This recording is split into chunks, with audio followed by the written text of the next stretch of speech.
11 to order. Our first order of business is the approval of the agenda. So moved. Second. Moved and seconded. I point out that we have two matters for an executive session at the end of the public hearing, and I don't think there's any other changes to the agenda. All those in favor, please indicate. Aye. Oh, good. 6 out of 6. Moving along, the approval of the consent agenda. On the consent agenda, there are the approval of the minutes from our last select board meeting as well as our annual retreat on May 29th. The Energy Committee meeting minutes from May 22nd. A liquor and tobacco license for Green Mountain Market on East Main Street. Assemblage permits for the Middlebury Union High School reunion. And a application for funding from the Clean Water State Revolving Loan Fund, correspondence, current budget reporting. That accepts motion. I have a couple of things on the retreat agenda. All right, let's move it and then discuss things that we would like to discuss. I move. Perfect. Second. Moved and seconded. All in favor of the consent agenda? Aye. Or should we, yeah. We sorry. have to Let's talk about it move- before we let's approve it. discuss, yes. Okay, line 59 on the retreat. 58. Look at 59. Does it sound okay to you? I became involved with the interfaith work and Islam of Vermont, Islamic Society of Vermont. Sure. Okay, and line 149. Natalie Peters came to the select board meeting asking the town to donate. Was she here or did I miss it? She came previously for public comments. She was not, Not at the retreat, I she was came not at an there. earlier meeting. Oh, okay. I don't remember seeing her. very good. I have a question Bring it on. on the water fund, Yes. under expenditures, under maintenance operations, the budget was for 391,000, and we've expended 925,000. Correct. It doesn't surprise me, but what was it? It was for all of the repairs associated with and the other repairs, which we have significant repairs to do any year. So that's going to create a big shortfall in their budget, or are we?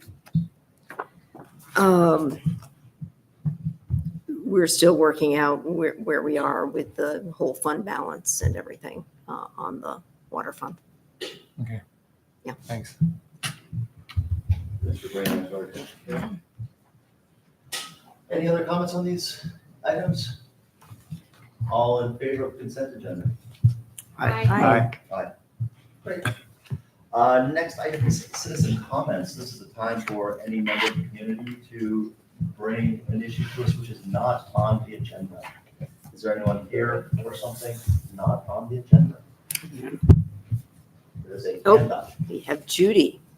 Judy. Okay, Judy, you're on mute. There you go. Welcome, Judy. Okay, We got you. so the last time I was at this meeting, I asked a question about any kind of awareness follow-up, about concerns on the green. That there were incidents of individuals on the green, presumably, well, I'm not going to presume anything about that, but causing distractions to individuals that were frequenting the green as the evening unfolded. And I indicated at the time I would follow up at the next meeting, so I'm following up. What, if anything, has happened? Is Judy, are you aware of all the things that we've, as the select board and various town organizations put together last summer in response to last summer's incidences that we're having and the work that they're doing? And so that committee is pretty active in addressing these issues and trying to help people out and try to control this downtown. But I'm personally not aware, maybe the chief can fill us in, if there's been some specific incidences this year that have risen to the top that have become alarming, because I'm not aware of those, except people talking on Front Porch Forum, and it hasn't been any other items except that. Chief? Nothing out of the ordinary. So I think it's important to note that, and I apologize again to Beth because she in part made me aware, and I know that she's not the spokesperson for the town. But yes, Dan, I understand that things have been related to this in the past, but this is now. So Judy, it's Kathleen. After your last visit, I've kind of been keeping an eye on the green, and Chief Covey can add anything he has to from the officer's perspective, the patrol person's perspective. But I haven't seen anything lately, and the gazebo is quite starkly lit. So. Okay, if that's the case, it's awesome. The only other thing I would mention is, as you probably know, the parking lot behind the library.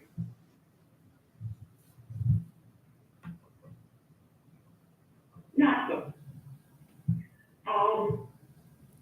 And I try to go there with food periodically. I'm working up my courage to say to the individuals there that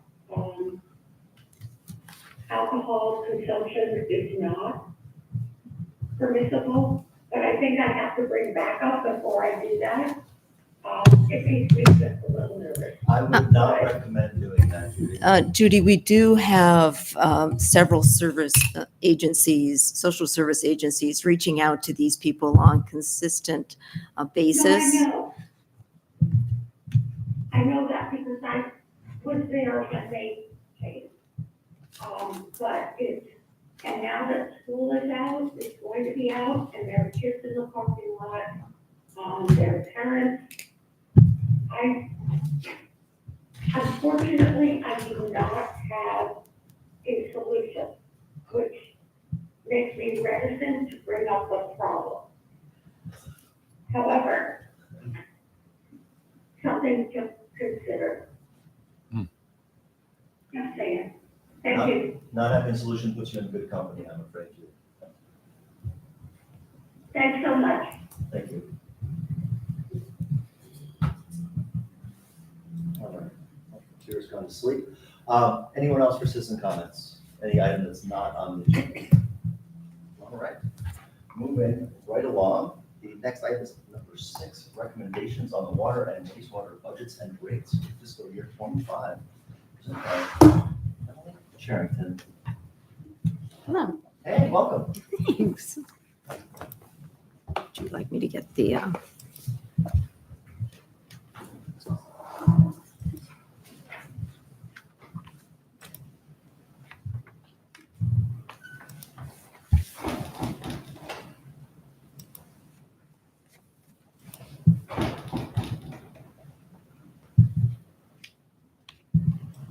While Kathleen's opening that presentation, I'll just start by saying we're still working on reconciling these 2 budgets from the storm events last summer.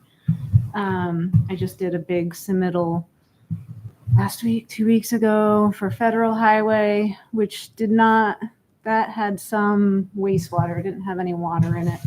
And so it's slowly starting to trickle back into our accounts. We've seen a few FEMA payments come in, but it's been for the very initial. They tried to put out the fires for like the emergency stuff, like us putting out barricades, which is one of the minimal expenses that we incurred.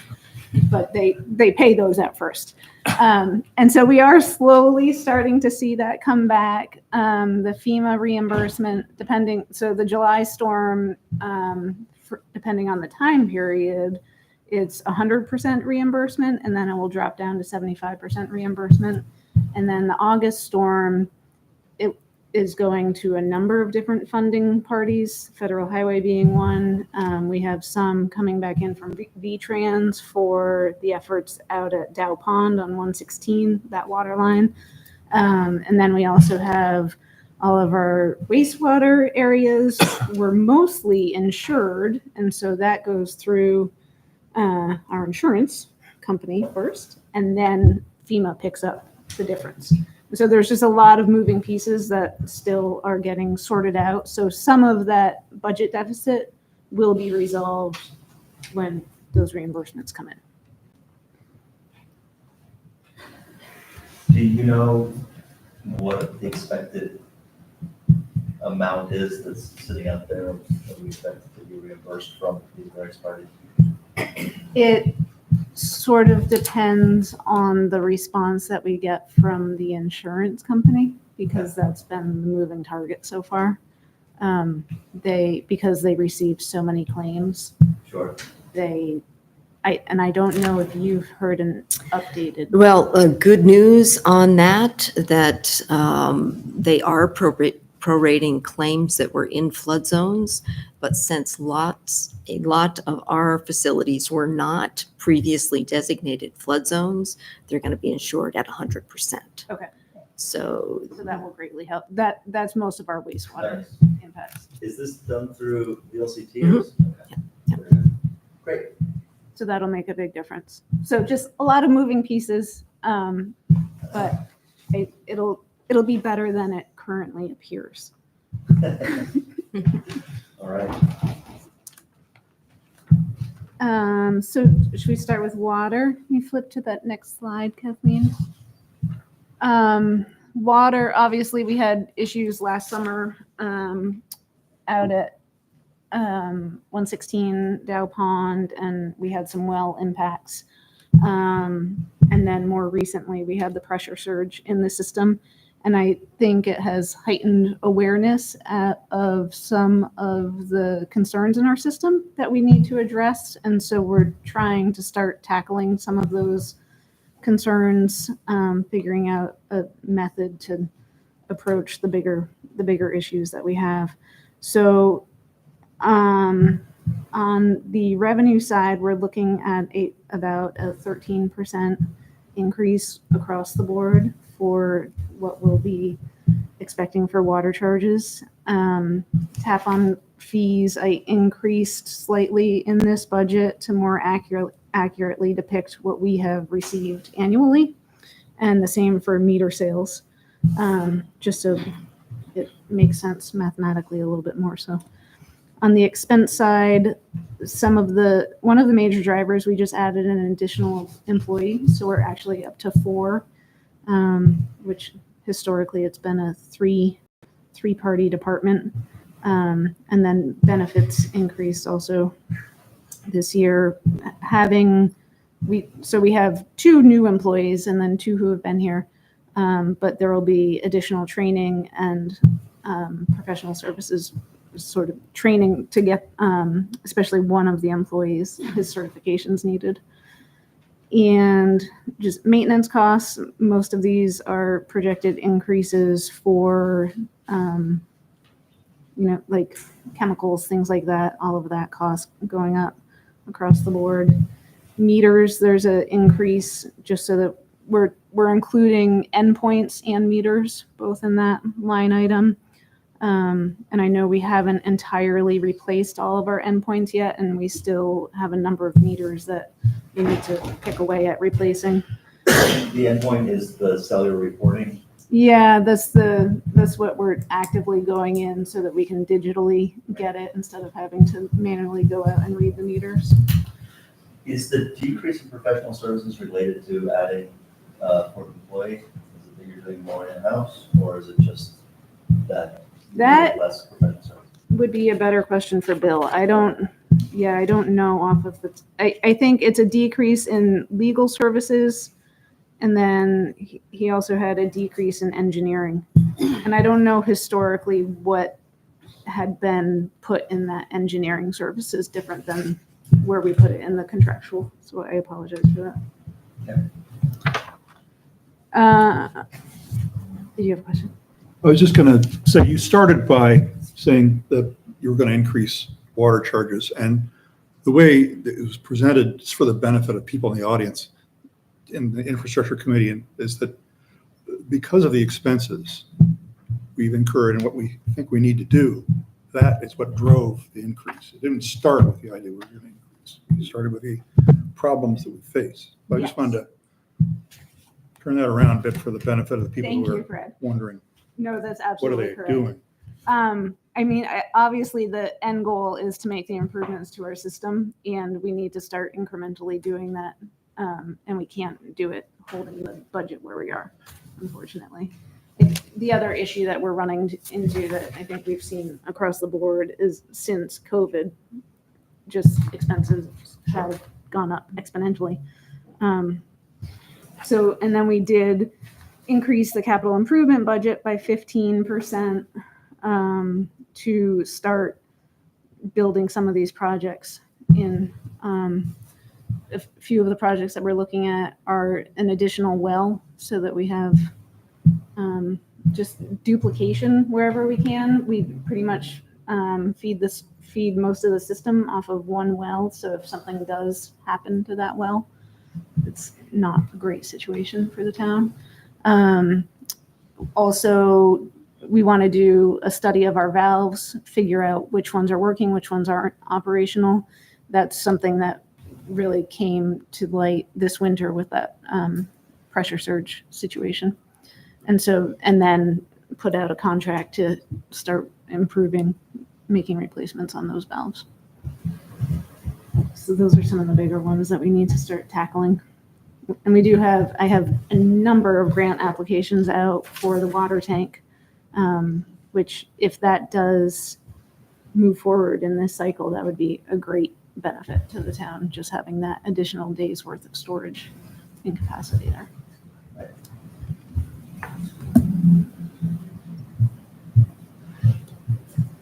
So did you have something, Andy? No. Okay. For the water rates, I tried to play around with it using a few different approaches. Increasing the flat rate for in-town from $68 up to $82 a quarter, and then for out-of-town from $74 up to $89, and then increasing the usage rate from $4.05 to $4.40 per 1,000 gallon for in-town. For out-of-town, an increase from $4.32 to $4.72. And in computing this, I was trying to play around with it by going heavier on the flat rate and then not increasing the usage rate quite so much, which is typically in asset management because you're really paying for the infrastructure with this budget. That's what you want to see. But that was drastically skewing the increase that a resident would feel burdened with. So I tried to keep it a little more balanced in this approach. So it does come out to about a 16% increase across the board. It's a little bit tricky to gauge because that's all based on 9,300 gallons per quarter, which some people use more, some people use less. But that's sort of the takeaway is using that equation. The average resident would see an annual increase for in-town of about $70, $69.02 a year. Out of town would be $74.88 a year. So So the thing that jumps out at me is you said a 13% increase on the first page. And then here you've got a 21% flat rate, 9% usage coming to 16%. It's the way it averages Okay. out. Just Yeah. different math. It's- gets you the 13 yeah. versus 16. Yeah. But that's where, when I was really trying to increase the flat rate, it was more like a 25 or a 26% increase just across the board. So I backed off from that. Oh. Yeah. Okay. I think we are in the middle of our asset management study for the water system, and our engineer will be presenting that in August to the infrastructure committee, and then of course we'll take it to the select board. And in that, we're doing a rate study, so we'll be able to develop a path moving forward. But I think for what we need to start picking off with the budget, this gets us on the right path. Comments and questions? Just to add, because there was more reaction to this as this budget was built through the infrastructure committee, there was a comparison or a study of how our water and sewer rates compare with other communities in Vermont. And people will be relieved, perhaps, to know that we're nowhere near the highest. But comparing, water rates and sewer rates in different communities is like comparing children. Honestly, every community is different. Some have needs that are unique and like we do to build resiliency into our system. So we did do a benchmark check just to see where we were, and but the key here is to build resiliency, I think, into the system by taking steps that ensure the reliability of the supply, that lessen the amount of time that the system is down, that we're out of water, and work towards preventing the kind of unusual situation we had this past year. So that's just background for others. I think that if you really want to make you feel good about this, the increased cost per day on an average usage of 19 or 21 cents sounds almost affordable. I included that for that reason. When you break it down to pennies, it does. That turns into dollars.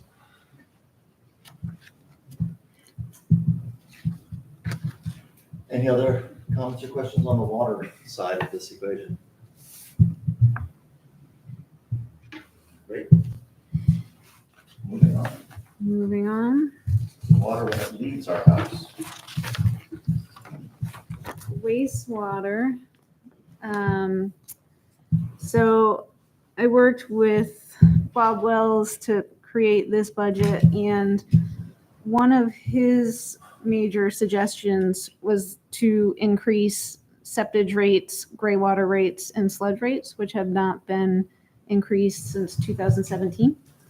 So before we made that recommendation, he called other municipalities to make sure that we weren't the only one making these increases. But essentially, if people are on a septic system, they call the honey truck, and then the honey truck comes to a plant. So a lot of times in this area, they'll come to Middlebury. They might go to Virgins. They might go to Brandon, depending on where they're based out of. So we didn't want to skew our rates so much that it was more affordable for them to go to a different plant. But from calling other areas, they were all sort of on track with also increasing their rates. So we felt pretty confident in picking these numbers. And it's really just a 2-cent increase other than the sludge rate, which is the 3-cent increase. But that helped cushion needing extra revenue from our user side of it slightly. So we were able to reduce that while still building infrastructure improvements and other costs into the budget. So the major drivers in the wastewater budget, employee benefits, there was a 16% increase just in healthcare costs this year.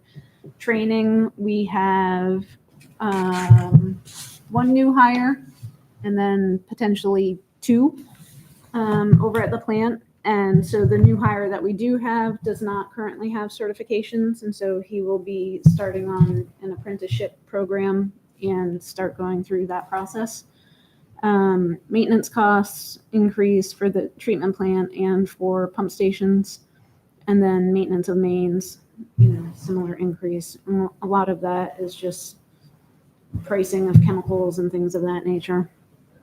Capital improvements, I held at a 10% increase for this budget, just based on what we're looking at for projects. This cycle of funding is pretty much going to the South Street sewer improvements that we're scheduled to construct next year.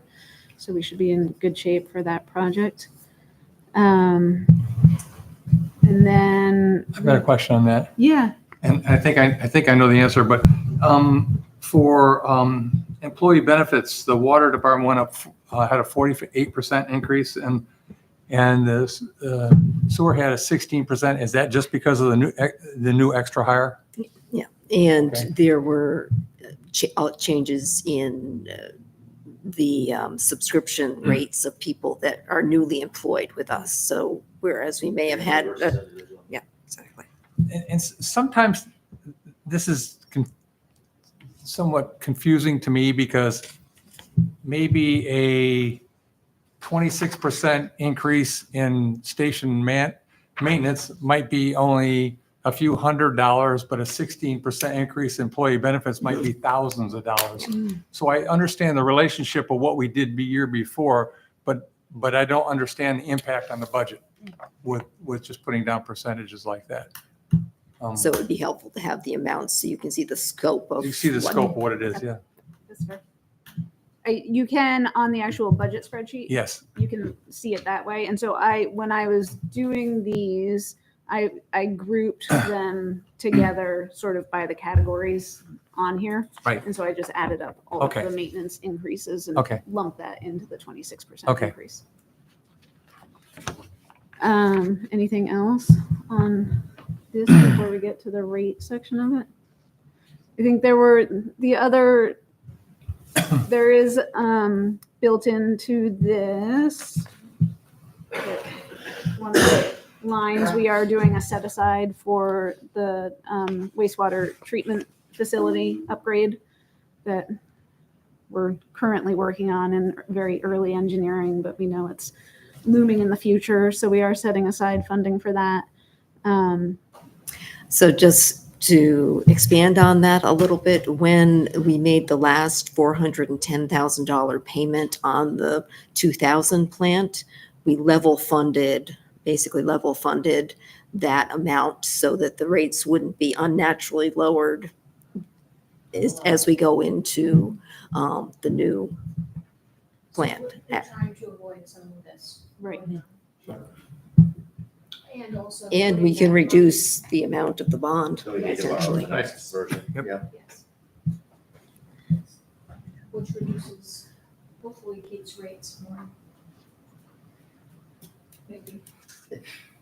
Yeah, we'll know more this fall. We're getting the preliminary engineering, so we should have a better idea of the cost of the plant. So moving on, I think that there is a major difference in the way wastewater rates are calculated, is that our industrial users get pulled out because their load is so different than what residential and most properties produce for the plant. And so they get additional charges tacked on. But that gallon usage is also removed from the usage that creates this equation. So in playing around with these ones, the flat rate seemed like the best fit, increasing it from $40 per quarter to $52 per quarter, and then increasing the usage rate from $7.41 per 1,000 gallon to $7.55 for the new fiscal year. That created the most balance and And then also in knowing that the sewer surcharges, which is what the industrial users create, they will be providing an additional 1.4 million into the whole equation that doesn't get calculated here. And so they're about half the water and they're about half the revenue for the Yeah. wastewater system. Yeah. Okay. It's a huge load on Yeah, that plant. wow.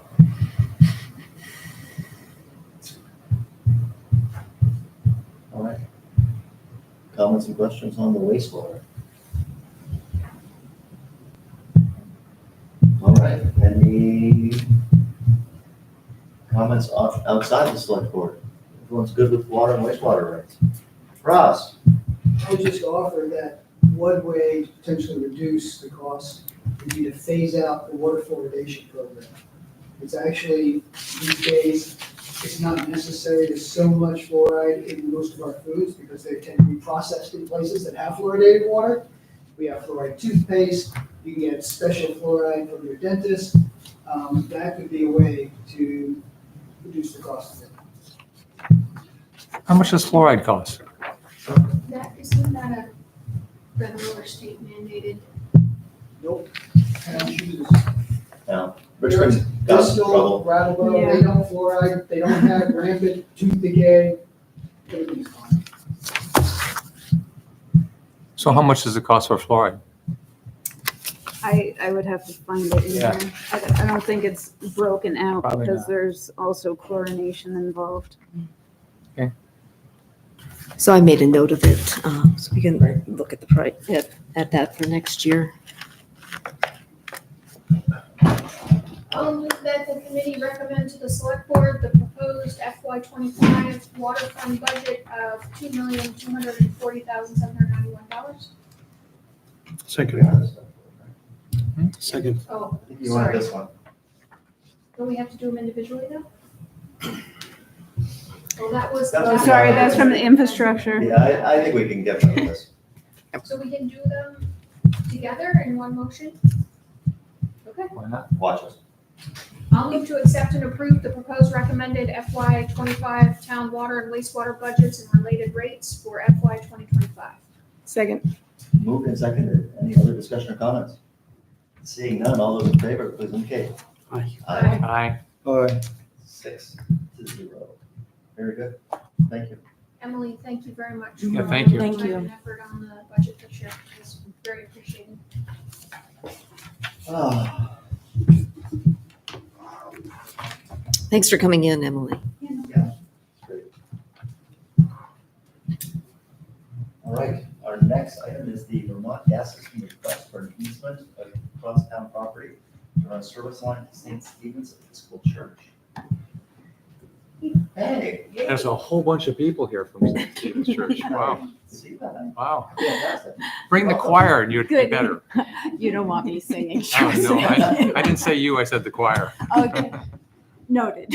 So, I know there was something in your packet, but I think just for public information, we are requesting to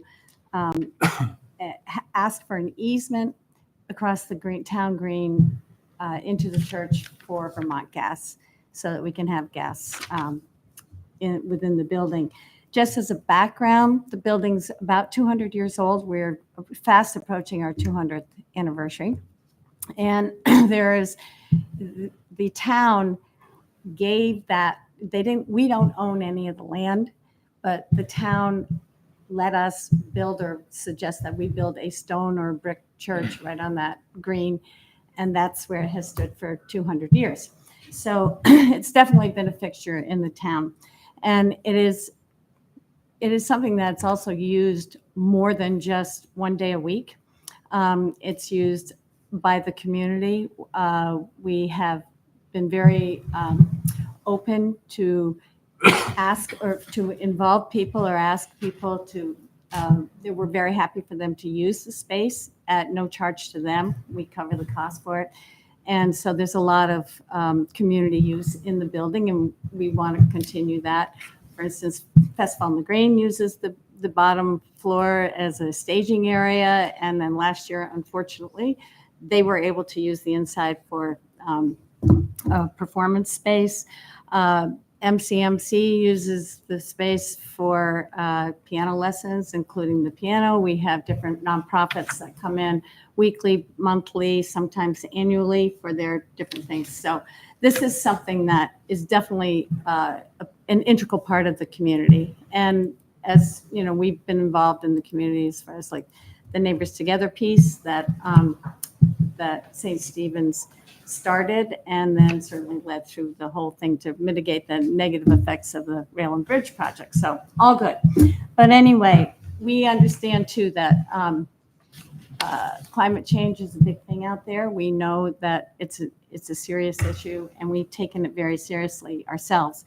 We spent $50,000 buying into the Acorn Solar Farm, and that pays for some of our electricity, and we've done the best that we can for that.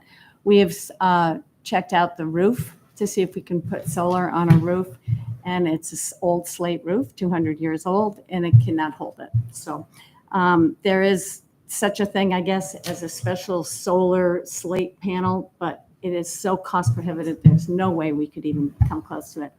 In 1997, we built an addition, and there are heat pumps throughout that, which work beautifully. Heat pumps do not work in the main church. It's just too big. And so that it's a non-starter right there. Our oil burners are no longer efficient. And so they're at their natural life, end of their life right now. So we have been advised that gas would be an option that we could use. And in that case, we would save about $10,000 a year in fuel costs. And our carbon reduction would be 31,293 pounds of CO2 is what has been estimated. So in addition to that, we're looking into mitigating moisture and air leakage, and to tighten up the building, improving insulation in the attic, energy efficient windows in the 1997 addition, insulation of the foundation and basement. We've had a water issue there.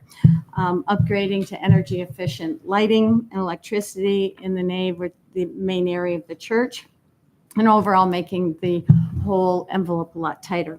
So while it's not perfect, it is the best option for us and for the community at this point as we work with the community. So that is what we are asking for. And it would probably be about a two-day, I'll call it minor interruption that would certainly work around any activities that were scheduled on the green for Vermont Gas to bring the line down into the church. That's it. So will this be mostly directional board like they do, so to minimize the open trenching through the green? And They would do the board, they would bore down under.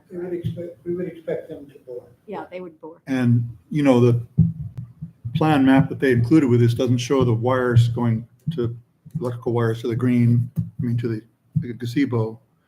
So obviously, if We've already been hard at work with both Dig Safe and Vermont Underground to locate everything that's out there, and there is quite a bit out there. well, we could use a good updated as-built drawing of what's out there. Really? The Engineering Ventures is doing our engineering for us here, and they will be surveying and they will be plotting all the finds. Does that get registered with the town? What was your question? Can we ask for that? Yeah.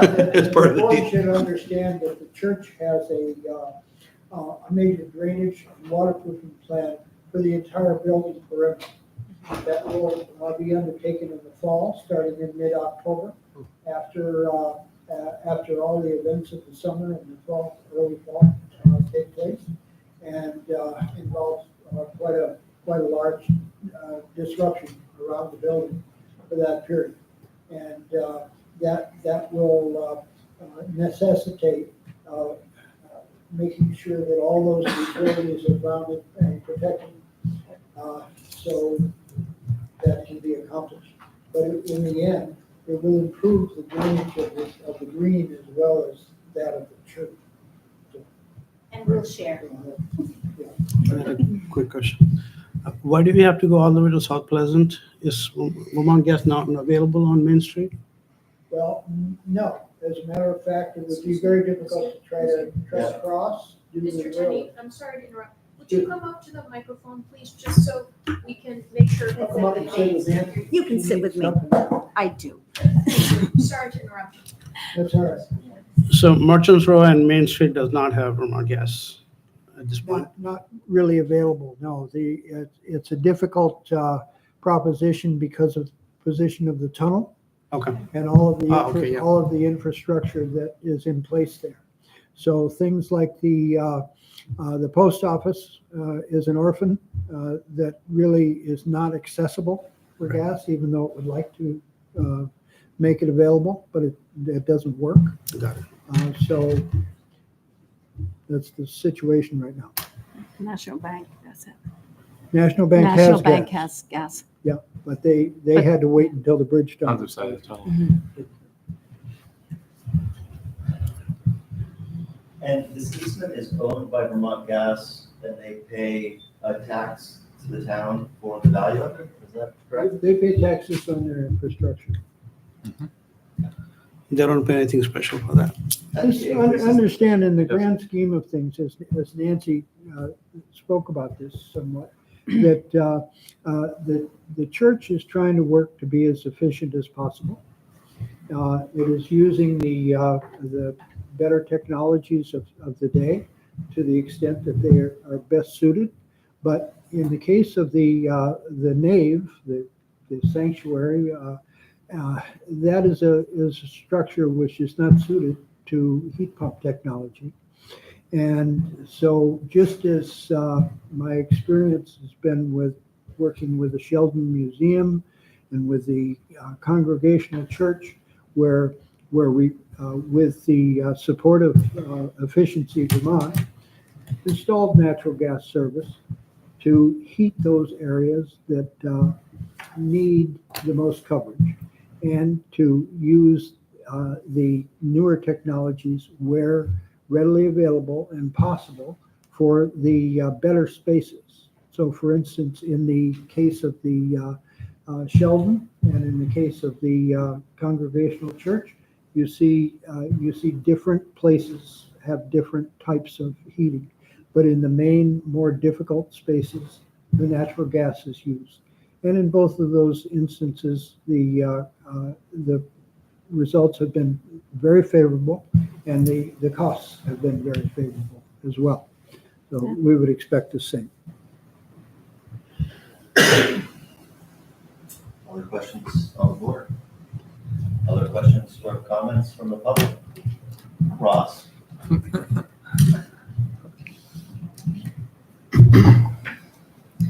So there are some other options that the church could use. Biodiesel will burn in an oil furnace with some minor adjustments to the nozzle. There's also advanced wood heat, wood pellets, for example. So there's other options. But what troubles me is, we've got 5 to 6 years to make major reductions in our fossil fuel use. We're behind the curve. We're not moving fast enough in that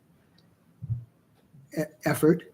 And the science is very clear, and even the judicial courts have found all kinds of documents showing that the fossil fuel companies know that this is a problem, and they've purposely tried to cover it up and obfuscate the issue, confuse people to slow down so they could keep selling their fossil fuels for as long as possible, even though they're causing massive destruction to our world, to our town. The cost of keeping our roads and our bridges that keep getting washed out. These are aggravated by companies like Vermont Gas and their products that they're selling, which contributes to this. And so what troubles me is that you're considering subsidizing them to continue their harmful impacts on our town by giving them free access to town land. You should charge them whatever the rate is for the normal rate for people that use, a right of way, and they should pay for it. We shouldn't be at this point in our history, with what's going on in the world, with all the efforts we're making to try to reduce our fossil fuel use. If they're going to put it in, if that's what you decide, you're going to support more expansion of fossil fuel infrastructure, even though we're supposed to end it within 10, 20, 30 years, we've got to take it all out. At least I'm asking you, consider not giving it to them for free. Just have them pay like any normal business would if, they were going to use town land and you approved of their use. It's pretty simple. Just a question. It's a nonprofit. It's a nonprofit that does a lot for our community. They invest in a lot of programs and help a lot of people in town. I'm not talking about the church. We're talking about Vermont Gas. They have plenty of money. They can afford to pay the going rate for the use of the right-of-way. But we don't charge other utility companies, right? That's With true. and stuff. So I don't know how we can discriminate against. Well, I wouldn't see it as discrimination because historically, other utility companies, when they put in the utilities, it actually benefits the town, and way more than there's any drawback. But now with fossil fuels, we're seeing it's not that much of a benefit. The main benefit to the church is they're going to save some money, a little bit of money each year. But the harm, that the amount of there's health issues with all kinds of diseases coming up with the ticks and mosquitoes because it's warmer. We've got, crazy weather. It's messing up farmers' crops. It's messing up people's homes. It's threatening their lives. This is Vermont Gas is now becoming a hazard to the town. So is petroleum too. But there's efforts made to get us off of that and stop putting that in. And I think this is a point where all I'm asking, it's only a couple, $2,000, $3,000, whatever, a few $1,000s. It's not a big deal, but it's just the principle of the thing. Are you really wanting to subsidize this and give them and have the town have costs associated with, because, it limits the use of the land where their pipe is now for the town. Yes. Yeah. In future development. My understanding is that the value of the distribution system is like the poles the GMP has, right? This is property in the town, which pays property tax every year. And as the network is improved upon, the value of it increases and the taxes on it also increase. Yep. So I think that is the position of the town in allowing these utilities to use the public right of way, is that they're providing service, admittedly in some situations with negative side effects, but also paying the town for the use of public spaces and providing that service as part of the property tax structure. John? Yeah, I certainly don't argue with the fact that we need to address climate change as well and as quickly as we can. This is a matter of applying the best solution for this particular need. We're replacing one fossil fuel with a more efficient fossil fuel that burns cleaner. And it will, so in that regard, it will help the community. And at the same time, we have to recognize that while the heat pumps are good technology and they will get better, and we will do more with renewable resources for electricity production, it's still right now produced by 70% fossil fuel burning. And that while we see solar panels all over, their contribution to the electric grid overall is very minimal. So there's a long way to go there. Coal still producing 20% of the electricity consumed in this country. So getting coal off is a bigger need. And I think that we're addressing this at the local level in the best way we can with this particular circumstance. John, your comments show how successful petroleum industry has been in spreading misinformation. The research actually shows that due to the methane leakage in the fracking process, in transporting gas and at the usage, gas is just as bad as coal, if not worse in some cases. So the thing is, if you're, and I'm not saying don't approve it, okay? What I'm saying is just charge for the land use. And I have to say, because I've brought this up before and I've made a commitment, if you decide to not charge, then I will feel compelled to petition in the town to get signatures and force the select board to put it on the ballot and let the town people decide.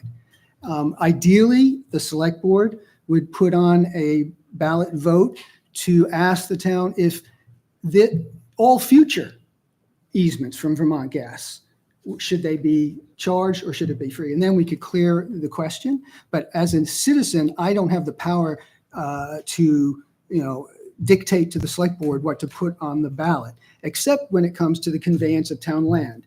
Then the legislature has given citizens the power to petition and make it a vote. And so I will exercise that if I need to, because I feel it's a serious question. I think the town, a lot of people in town feel it's an issue that we need to be doing more to address. And we keep making exceptions and we keep saying, oh, but this in this case, oh, but in this case, we need to start getting serious. We did that petition several years ago too, right? Against Vermont Gas. No, it was about asking them to pay for Yes, the we use did of the that, land. Yes. And that was for Mill Street a number of years ago. And at that time, 40% voted for favor of it and 60% voted against. Of course, things are much worse now. So who knows how the vote would come out. Nancy? Yes, may I just ask, I don't disagree or, Ross has his points, whatever, but can that be a separate item, like on a different agenda? Mhm. I mean, it seems like it's different than what we're asking for. And so I'm just like to bring it back to that if I could. I think that makes sense. I think the select board has definitely heard your concerns. I think we're all, at this point, anyone paying attention is very aware of the climate crisis. And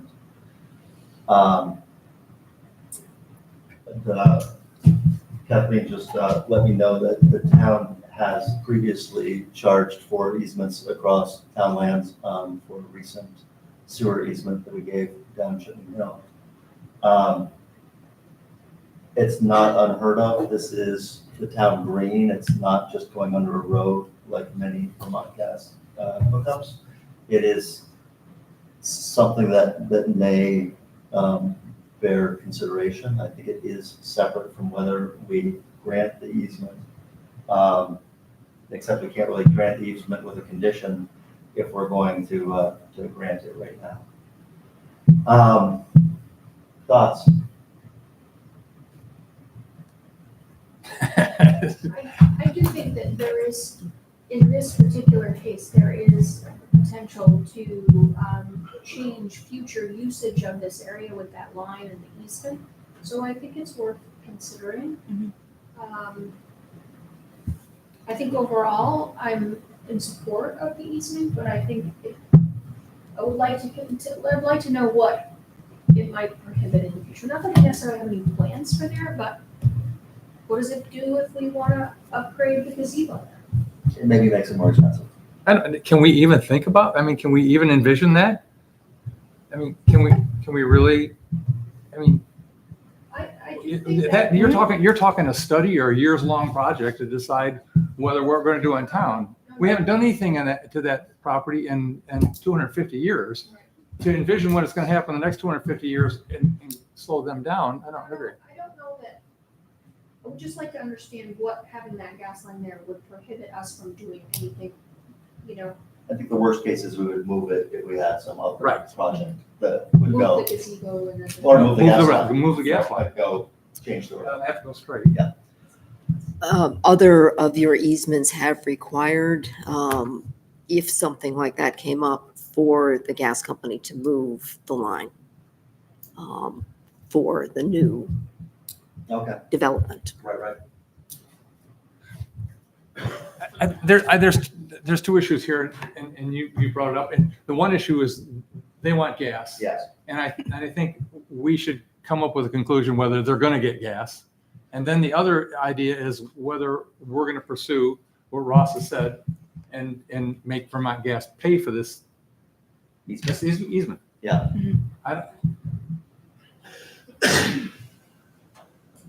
you have a suggestion about how to proceed? I knew you were looking at me for that. I don't think we can approve the proposed easement unless we have decided whether we're gonna charge for it or not, right? Right. So we can't approve it tonight if that's something we wanna pursue. Okay? So what's the process to go ahead with Vermont Gas to have them pay? I mean, is that a 2-year project, or is that we just approve this and say we want them to pay something? Or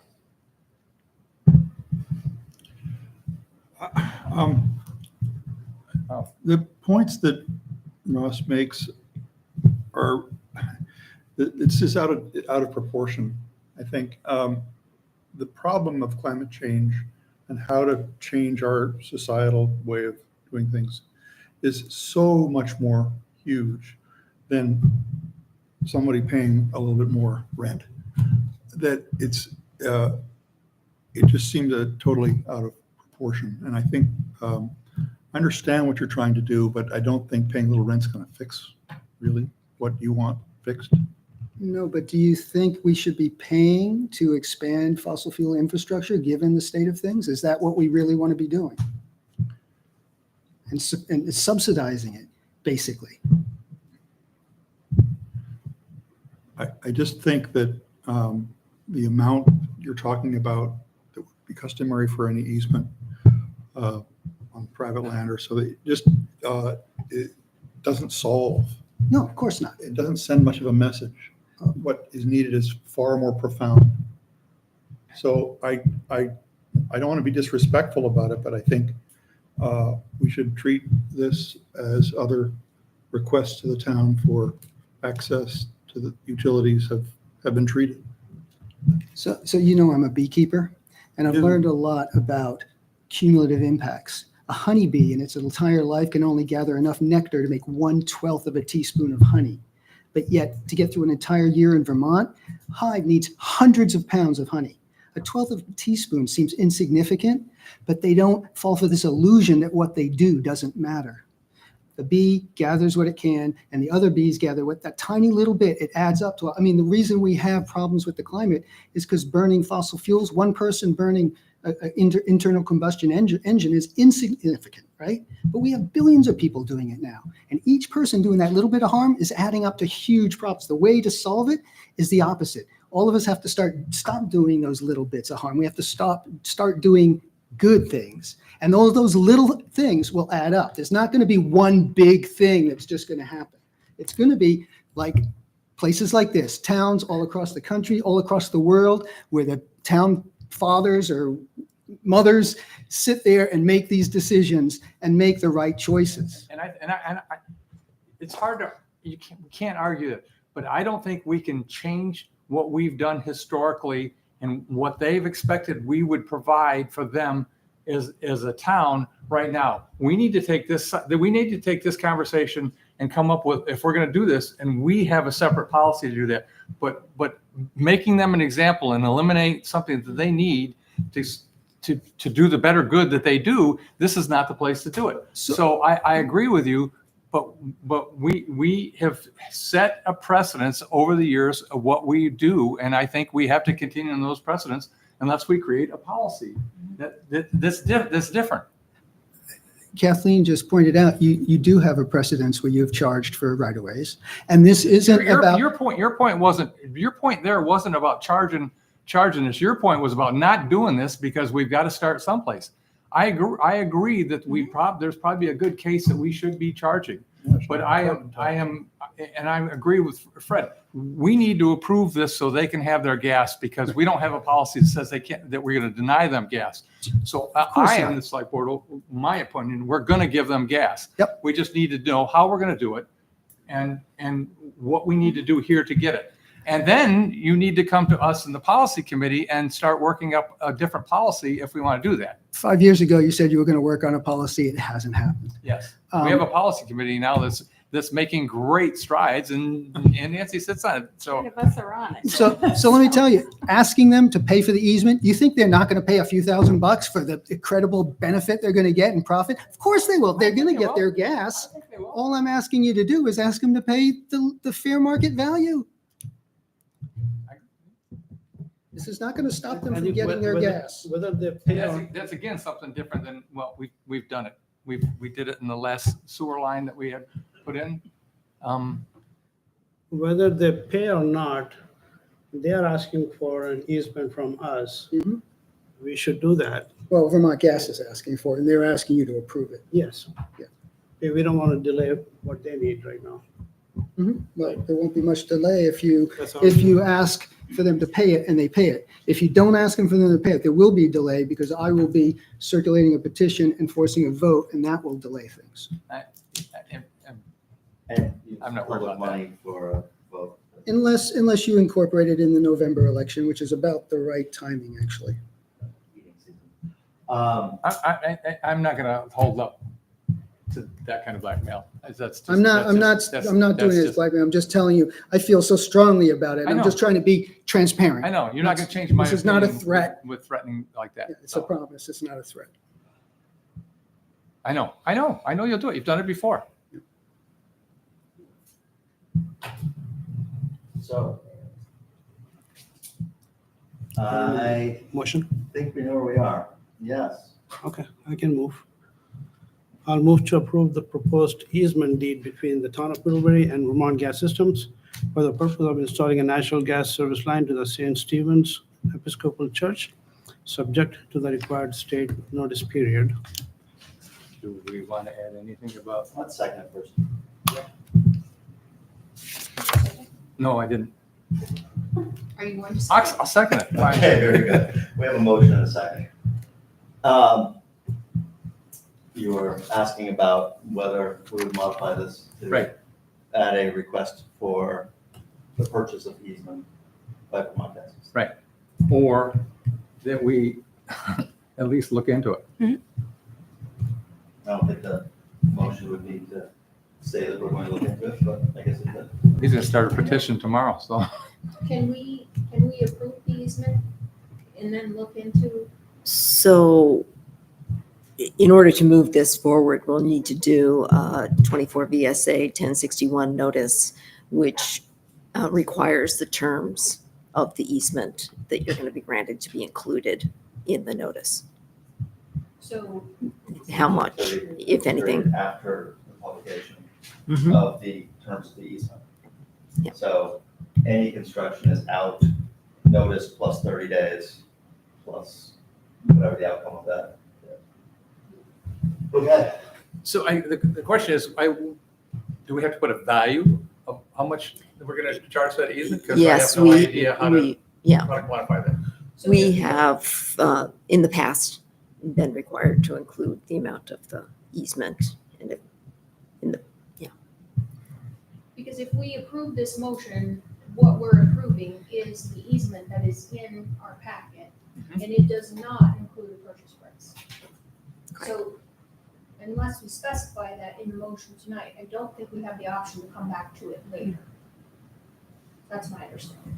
Say that again? If we approve this motion, we are approving the easement that is in the packet, and that easement does not include a purchase price for the easement. So if we approve it without a purchase price, it goes into that 30-day notice, and I don't think we have the opportunity to then ask for. Right. So tonight, we would have to approve a purchase price, is what you're saying? Or get one for our next meeting I to think- modify the easement. Can we do subject to negotiation of a purchase price? I think if we are going to propose an amendment to the easement, it would have to go back to legal counsel before it could be approved. Okay. Do that by the next meeting? Could you explain that? Yeah, we're going to approve something that it has to have legal review and we're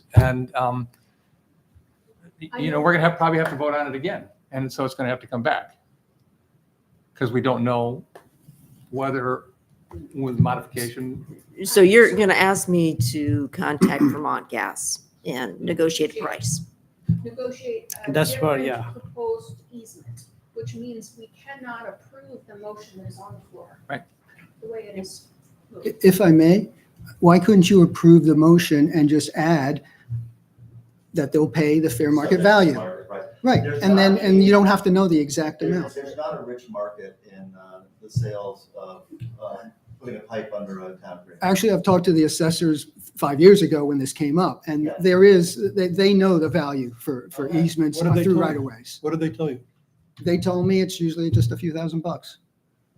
And that, if that, for this kind, at least for the one down there. Now, I don't know about, it may be different on the green. I don't know how long it is, there's all these values there, but they can figure it out. They have their formulas and that's their job. They know how to do that.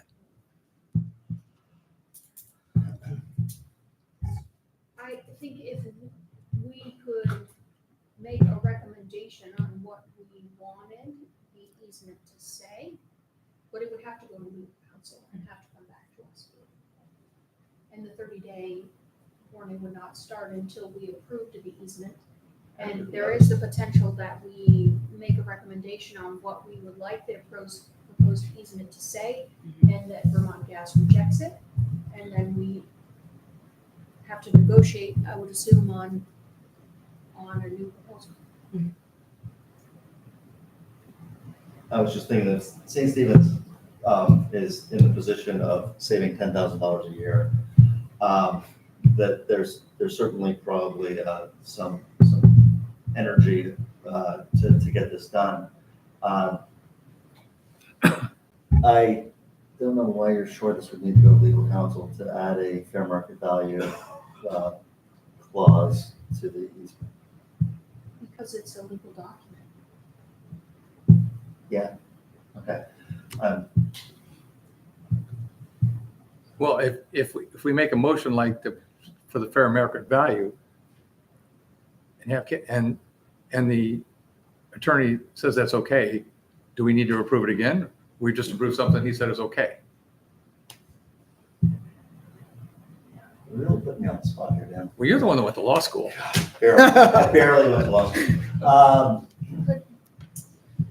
David, could you provide us any guidance or? Is this not- You thought you were immune out there. I'm trying to put you on the spot, but if you had any suggestions off the top of your head, or if not, then Yeah, I don't, Very good. I think we are making, if we want to add something to this contract, it is a legal document, and we can suggest amendments to a legal document, but the other party in agreement could deny what we've suggested, in which case it would go to legal, right? I mean, that would be my logical. So if you want to add fair market value to this contract, I don't think we can approve the motion as made on floor at this time. I think we should talk about an amount. If you want me to research and suggest an amount, or if you want to come up with an amount. I don't think we have expertise on this board. Right. To determine what the right number is. Okay, so I can research an amount. May we make a suggestion? You sure may, please. Okay. Here's a suggestion. You pass this, you deal with this, and then you also have direct the policy committee to come up with a policy going forward, as opposed to backpedaling and not having really researched it and all that. And so that's something that I'm sure David would love to do. Well, I think Ross has got, his question is whether we're ever going to do this. No, But- that could be a second motion that Yeah, goes yeah, to the policy but- committee and by a certain date, Yeah. But We're there very is, efficient. there is some reason to say that we should be getting compensated for an easement. And that, and that's, and we've done that. Mhm. The last time we had it presented before us, Yeah, with the sewer line we did. The other Okay. suggestion is to table it and do it for the next meeting. And I think you need to feel comfort in that we're very supportive of what you're gonna do and we want you to do it. We That's just very need to, nice to hear. we just need to figure out how we can do it. We're And make sort of in the everybody crossfires here, if I can say Yeah, that. yeah. Welcome to a select board meeting. You've been Right. here. Can I just say, on principle, the other easement that you're talking about was for a private property Yes. owner that would increase the value of their private property. Right. And this is a public nonprofit entity in town. And I view those as different Okay. situations.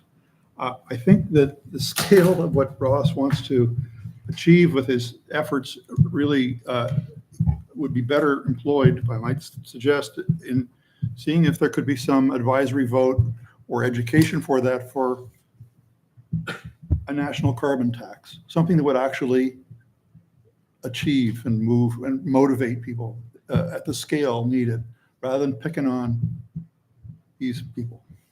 I don't mean to, this isn't about the church. Anybody who wants to get an easement, this is about that Vermont Gas getting it for free. That's what, this is about Vermont Gas. This is not about the church or anybody else that might want to get hooked up and ask the town for an easement. It's about the town giving free use of our collectively owned property away to a company whose very business model is harming our town and making things harder for us in many ways. Well, it's also a company that's really helped us in our town with it keeping several very large corporations still out on Exchange Street and helping us. So if it wasn't Well, for of that. course, it's not, yeah, it's complicated. Right. Yeah, when I was on your side of the table, we Yeah. worked very hard to bring Vermont Gas here. Absolutely. When I was at Agrimark, while you were on the side of the table, we very much wanted and needed Vermont Gas in town. Yeah, absolutely.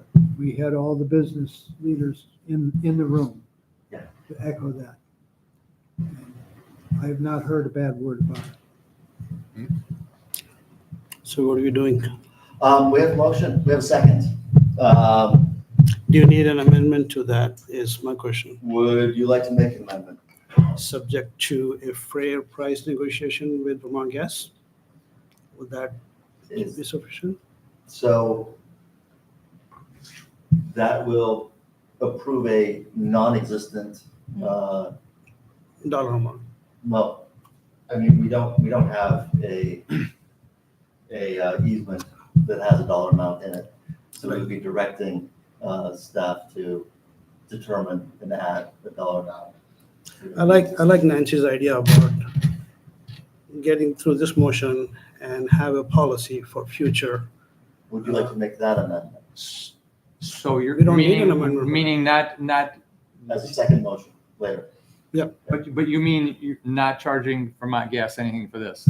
No, because we haven't charged them so far.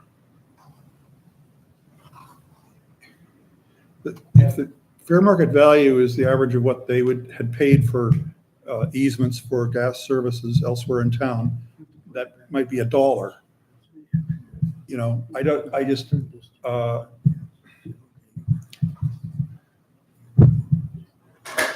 we could ask, did they pay the average of what Vermont Gas has paid for other private easements?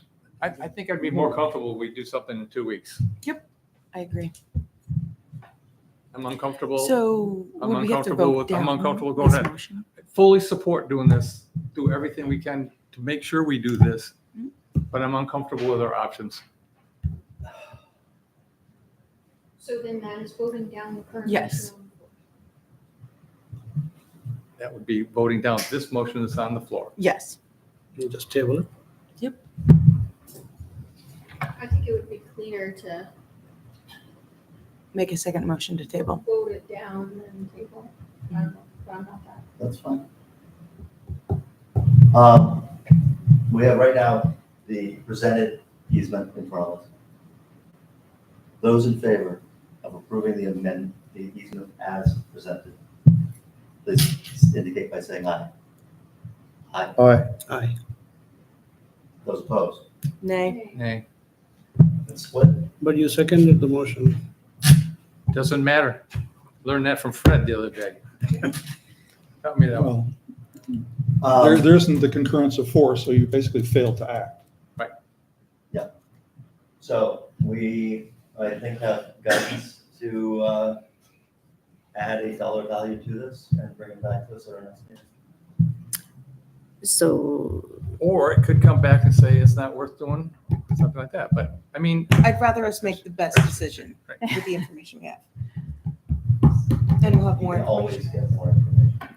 no, this,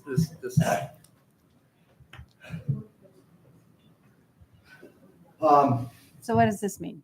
This means that this easement did not pass. What does it mean, though, going forward? It means that we will bring this up again at our next meeting, probably in 2 weeks. We will have advice from staff on what the amount is. Hopefully someone will talk to Vermont Gas, and hopefully we can pass this and get the ball rolling. we're gonna pass this. I can't promise that, but I mean, we're all theoretically in support of what you're doing. What's the objection? Doesn't sound like it. Has to do with whether or That's not my there's point. a fee for the other. No. Maybe with our seventh member here. What do you think they're gonna say no? You're gonna make a lot of money from the church, a few $1,000 even. Somebody give me information that Vermont Gas is gonna say no. I think that they would say no.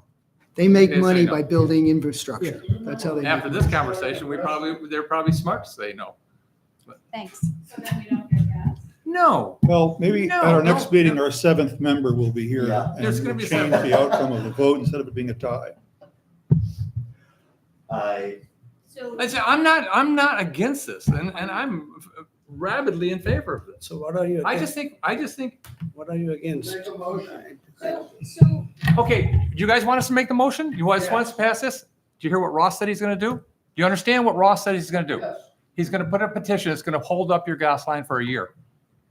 No. No. it's completely divorced from our situation. 6 Yeah. It's months. for going forward on other items. Oh, no. Oh, you Russ, I can't do that. Yeah, I we don't should have the not be power. blackmailed by someone. I was, No. That they You have the will power. implement the tools of democracy. I was the first one I that don't said wanna that. do that for I just sure. don't think we have enough information. I've looked into it.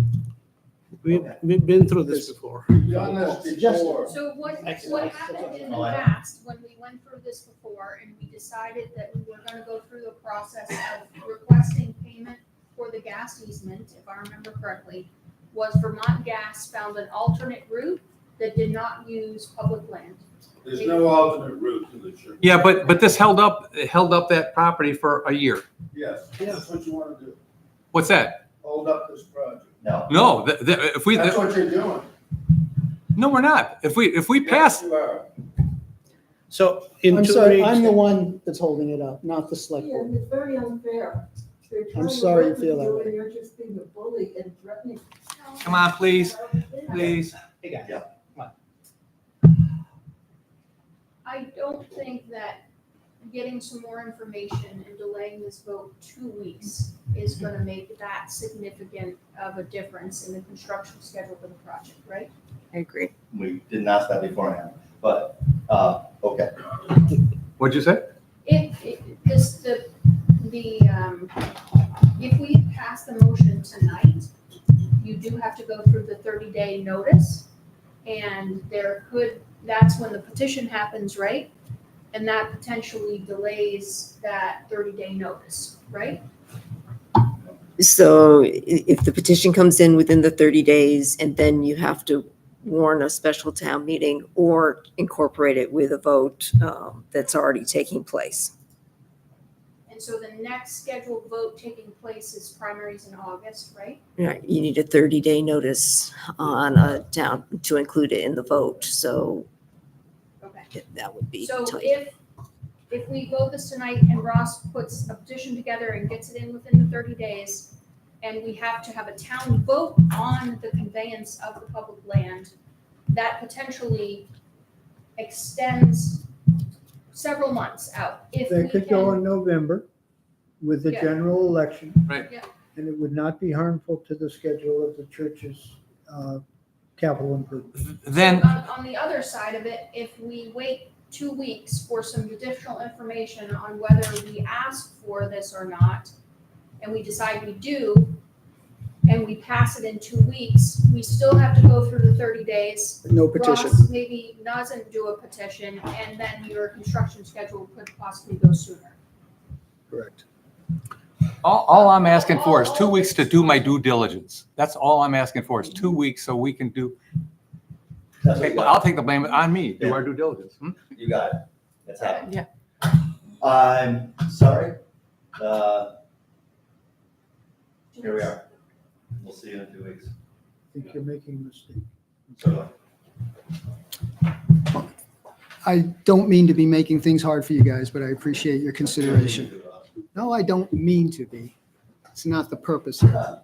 I think I lost some of it's my an friends. obvious effect Perhaps, of your purpose. perhaps you could, in the meantime, actually put something toward the policy committee so that they can actually do due diligence and look at all different angles on things as opposed to just hearing one side or whatever here and there. That's a big topic. That's a huge A topic. great idea. Just suggesting that.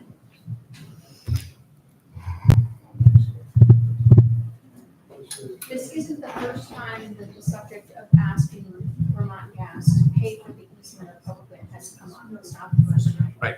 And the last time, I think we did vote in favor of asking for money, and they decided to go an alternate route. Right. In this case, that may not be an option, but it's not the first time that it's come up that we asked for money. It might be $1. Keep that up, please. All right. Item 8. Chief Covey, welcome aboard. Good evening. Man, fireworks at the Selectboard. I'll try to make it. You're here to suggest moving some money around to buy a drone or drones for the police department. Indeed, a drone. So back in February, if you recall, I made a presentation to you looking for your support for the police department to implement its own drone program, unmanned aerial system to be exact. And you gave your approval for that, your support. And at the time, we had no funding available. My plan, we were going to apply for federal grants and then perhaps seek in the budget process in the fall funds to purchase a drone. We have found ourselves in a situation where we implemented the drone program already. Two of our officers have become FAA licensed, are using their own personally owned drones. We've had 3 deployments in the month of May already. Wow. That if you take a look in your packet, you'll see. So the need is there. The use is there. Those were legal deployments. As you may recall, this is governed strictly by statute when law enforcement can use drones. And so we find ourselves in a situation where our parking enforcement position was vacated from July 1st until we were successfully able to hire for that position effective May 20th. That position is budgeted for just over $16,000 a year. The position, even if it were to work 40 hours a week, starting on May 20th, which it will not, it's not typically scheduled for that many hours in a week, will only use less than $4,000 of that $16,000 budget. The drone identified that best meets our needs is, we received 3 quotes, $9,800, give or take. And so we're looking for your permission to reallocate those unused funds from that parking enforcement wage budget to purchase that drone. When, if you take a look at the memo, the most recent deployment of this was on May 23rd, I believe, when an elderly gentleman wandered away at night from a care facility and was not reported to us until about an hour after his disappearance. And it was getting dark by then. Our officers arrived, deployed one of those drones. One of the drone pilots was on duty at the time, deployed his drone, but it was getting dark, so his visibility was very limited. When the initial attempts to locate the male failed, we started calling in the cavalry, which takes a while. We had assets coming from all over New England, K9s, or all over Vermont, K9s, and thermal equipped drones. Our drones are not currently equipped with thermal imaging technology, which is what we're really looking for. Those at the time they were requested by the shift supervisor were about 2 hours out, which would have put 3 hours after this male first disappeared. The supervisor responsible for the incident at night, they ended up finding him by keen eye before all those assets arrived. Just by happenstance, the male had wandered away from the facility, got tired, laid down in a field, and took a nap. Our drone overflew him. Okay, okay. The drone pilot and the supervisor are adamant he would have been found within minutes with thermal imaging. If they had not noticed him when they did, just being in the right place, right time, noticed him standing up, it would have been hours. And unfortunately, hours can matter, and somebody in that situation wander towards the river. That was primary concern. So, long story short, we have this budget that's going to be unused. We simply can't use it in the time because we didn't have the position filled.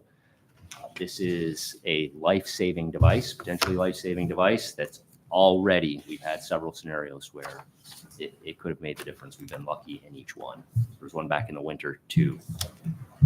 So just asking for permission to reallocate those funds. Is this the same brand as the personal drones? It is. Yes. Yes, it is. This is the considered the best manufacturer. Yes. Yeah. This version that we're looking at, the original drone that we're looking at when I spoke to you in February, was more in the $15,000 range. That is a wonderful piece of equipment. It's very large, takes a while to set up, has some drawbacks.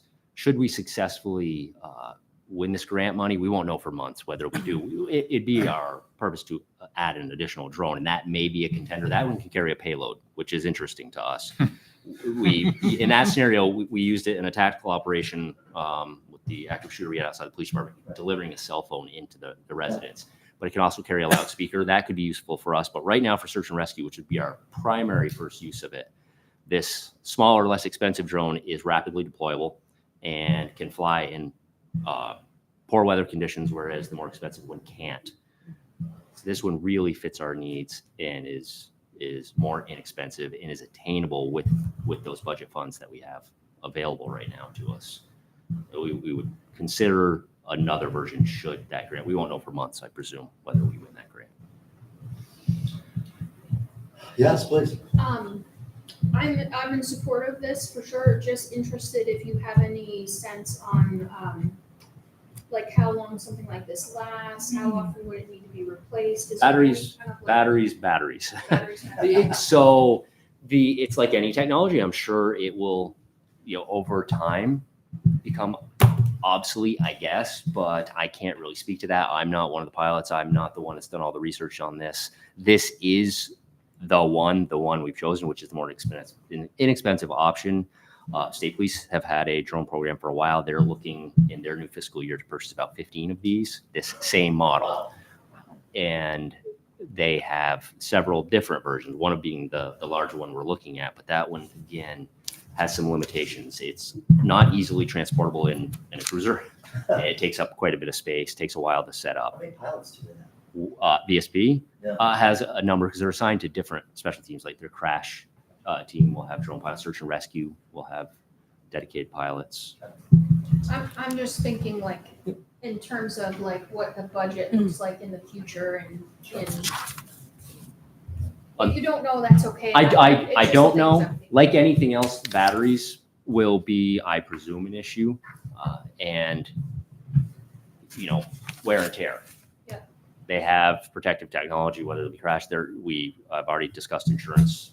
Do you have any sense, like, does this $10,000 unit roughly last 2 years? Does it last 5? I believe it would be longer. Okay. I think that would Okay. certainly be the plan. I just don't because have any idea, so I'm just trying to get a sense. I can't speak to it with authority, but I did not enter into this proposition with the idea that it'd be such a short-lived piece of equipment. Would it be used Just as thinking about needed? overall budget. Yep, it can only be used as needed. Statute, Pretty Vermont much law. for like search and rescue? We can use it for search and rescue. We can use it for the investigation, detection of crimes. We're very restricted by Vermont law when we can use them, what we can use them Not for what we can surveillance use or them for. anything? Nope, we can't use them. We can't equip them with facial recognition technology. We are very restricted. We have to file an annual report with the state for any deployment of these. We have to keep records on them.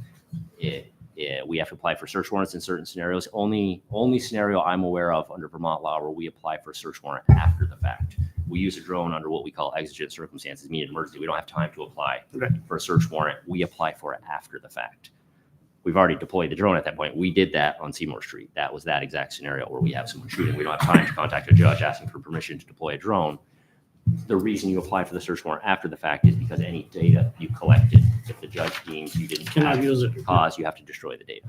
So I'll move to approve the reallocation of $12,076 in budgeted funds in the FY '24 Middlebury Police Department operational budget towards the purchase of a UAS drone for the department use for $9,821.10. Second. So what happens to the balance? Is it gonna be in a drone fund? I'm only asking for 9820. So that's the remaining balance that would be. I can't say that number is going to be exact because it's based on payroll. Can I make an amendment to that motion that we approve the reallocation of the amount of the drone, so $9,821.10. Leave the difference in the, Yes. Working. yeah. Friendly second. Did you get all that? Yep. Friendly amendment, accepted. Yep. Nobody can repeat it, but. Any other questions or comments? Seeing none, all those in favor, please indicate. Aye. Any nays or abstentions? No, we're all in. Thank you. Thank you, Chief. Thank you very much.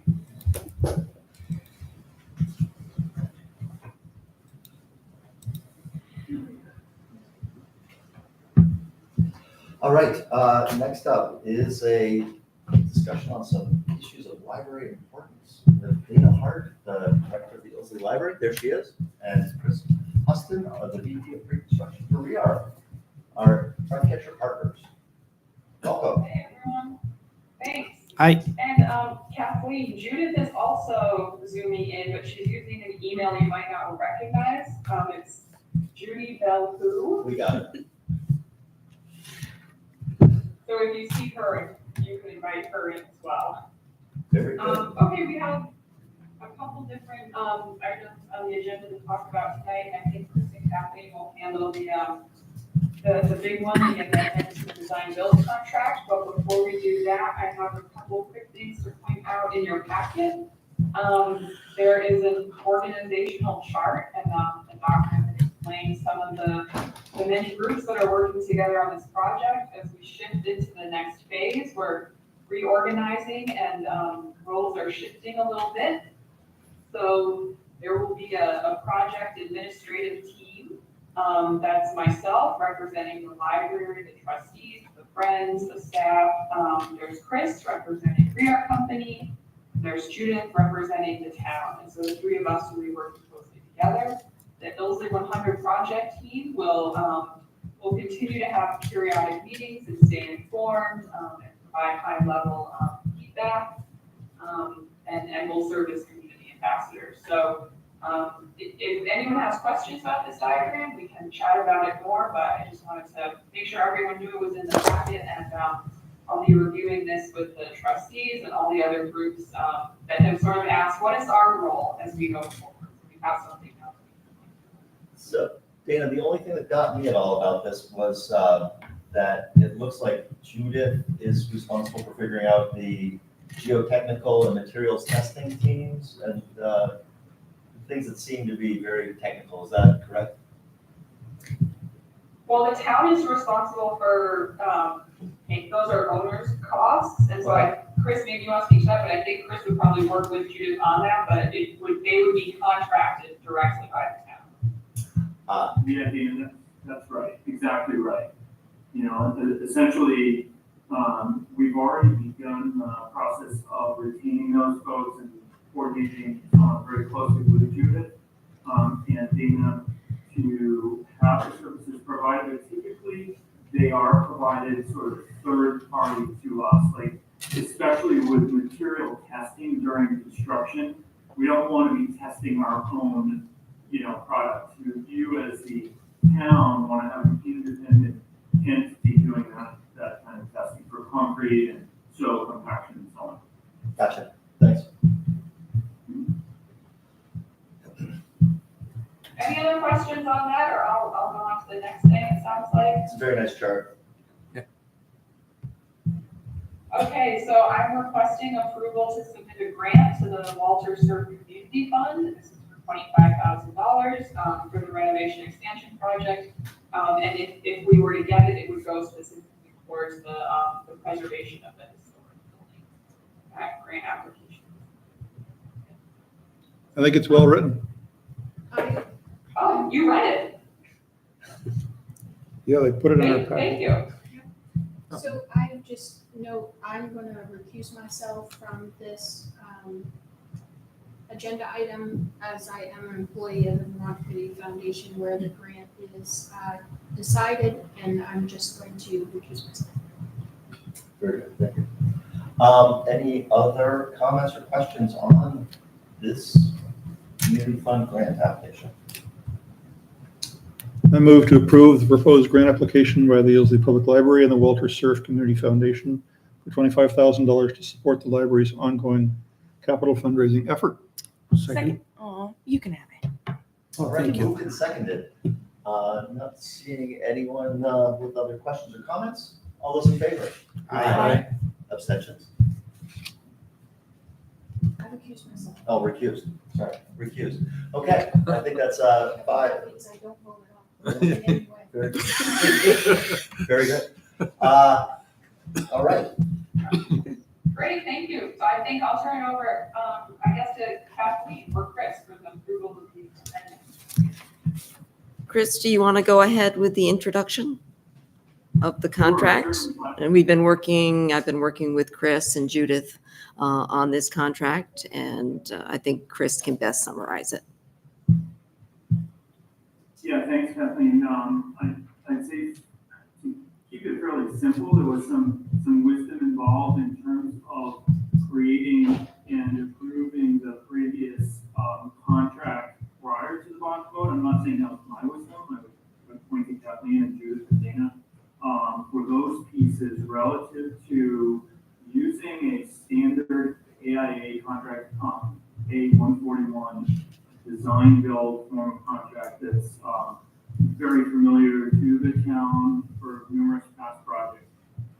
That standard form was, I think as you all know, reviewed by legal counsel prior to the bond vote. Should a successful bond vote be achieved, allowing us to do a fairly simple amendment to that contract, which is what you see in front of you tonight.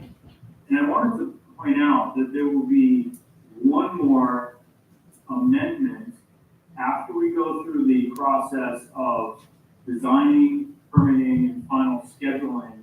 So towards the beginning of 2025, after we go out for local and regional subcontractors, we receive those bids, we then formalize the final scope of the work, the schedule, and the cost, and that goes into one final amendment, which we then proceed into construction with.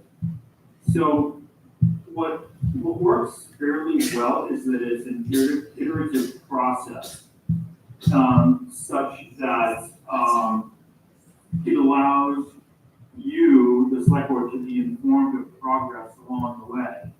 And as I say, there is that sort of final checkpoint, if you will, to make sure that everything is aligned with funds, is aligned with permits, and ultimately schedule and so on.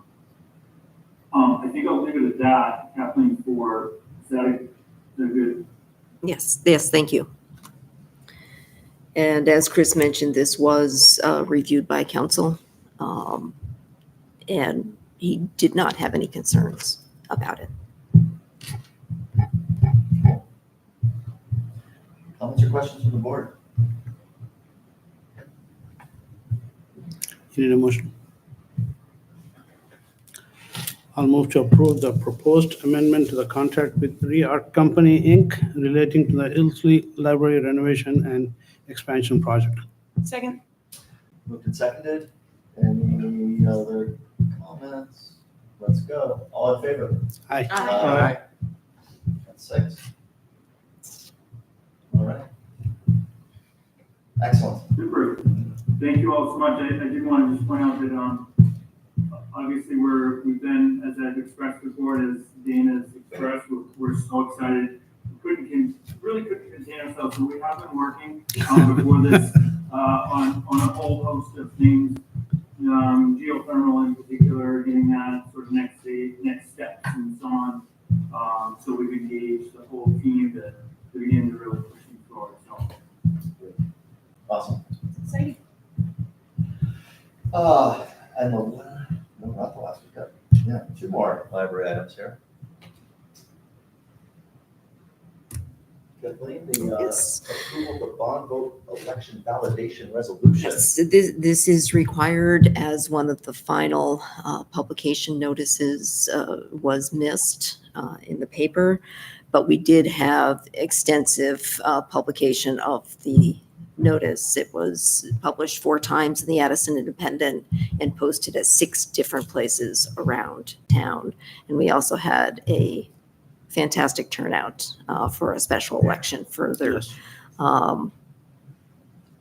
validating that we got the word out. So you had the resolution in your packet. This is required to be passed by a 2/3 vote of the select board and will be signed by the town clerk if passed.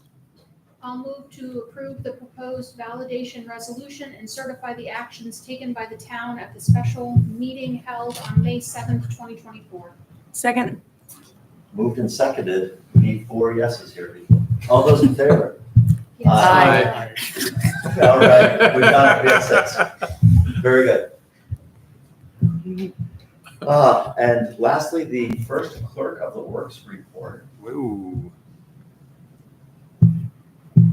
Judith is available in our audience, but this was meant solely for a piece of information, and she will be providing these as necessary during the course of our project, anticipating that it'll be at least once a month. She has her hand. Oh, okay. Somebody else.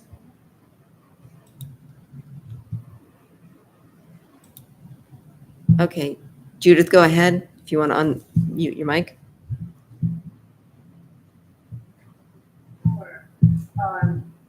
What I would like to get across to the board this evening is that this first quick report is really intended to be a model. And if you would review it and see if it tells you the right amount of information going forward, it would be helpful. The select board, as you know, is decision maker, so we will try to highlight those things that require decisions rather than just information. And please feel free as you read those, I know they come out in your packet, to ask any questions you have for clarification ahead of time. So with that, I'd just like to ask if there are any questions this time in terms of the information that's presented in the report. If there's anything you'd like to discuss further. I thought it was excellent. I have one. Yes, please. Judith, thank you for this report and your service. I just have one question about, will part of your service or anyone else on the team independently sort of evaluating the choices going into the building to make sure that we're not specifying things that will have a short lifespan or will, so I'm just thinking about long-term maintenance and costs. In particular, for me, in particular, the flat roof, what is the long-term maintenance cost of that? What, is part of your job to sort of evaluate that or not? Do we not have anybody looking at that as part of the project? Yes, it is part of my job to do that as clerk. And in addition, the 100 still is in place. It is our intention to use them as a sounding board essentially for any major decision or decisions of concern because they remain our masters in the community, and it's important for them to be content with decisions. So, for example, we're having a meeting with them this Thursday. Chris and the architectural firm will be with us, and we'll be discussing the beginning aspects, in this case, Main Street and what that elevation requires in terms of code and potential other changes that we might want to make. So that we would consider a major issue. I think all the way along, we will keep them apprised as to selections that are being made, choices that are being made, and rely on REARC to give us the quality level that they have promised in the outline specs. So in other words, their contract already, if you look at the amendment, has exhibits in it, and one of those is an outline spec that sets a quality level that we're expected to maintain. So I do know, I spoke with someone in our community with some experience in this area. They were willing to consider an appointment to the building committee that would look at, just, so here's, from my perspective, I'd rather pay more upfront to have less long-term maintenance costs. This is just a purely uneducated example, but I'd rather put more money in the roof and the construction rather than have to replace it in 5 years' time. So just want to make sure we're thinking about those kind of costs as we move into construction and put the most money in to give us the longest term project in the end, longest term lasting. Does that make sense? Absolutely. And I would say additionally that when we look back at the history of the projects in the town offices, rec center, police and fire, there was a steering committee initially, which kind of what the IPL 100 project team did for us. That was followed once we got toward the construction phase with more of a building committee as opposed to a steering committee. There was some turnover of members in those committees. Some decided that they would move on and others joined. Some remained. And some of that turnover had to do with bringing in expertise as we get toward the building phase. So we are certainly open as the steering committee, if you will, for the time being, to changing the membership to get more of a building committee if anyone has any suggestions or some of them like volunteer. Okay. I'd like to ask a technical question and maybe help. Chris, this is not really a flat roof. It is designed to move water off of every part of the roof. There will be no standing water anywhere on this roof. There'll be drainage. So it's not, so we don't have to get into the details.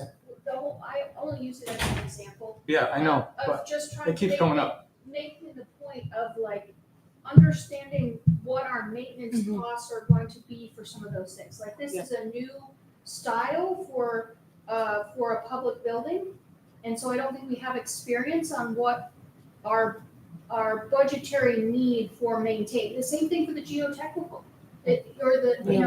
I just want to make sure we understand what our long-term costs are. Right, and let me ask you this, Chris, when you design this building, you design this with an idea, with specifically that in mind, how to maintain it and what the costs of maintaining, and we will get some type of playbook or something that will tell us how to maintain this building.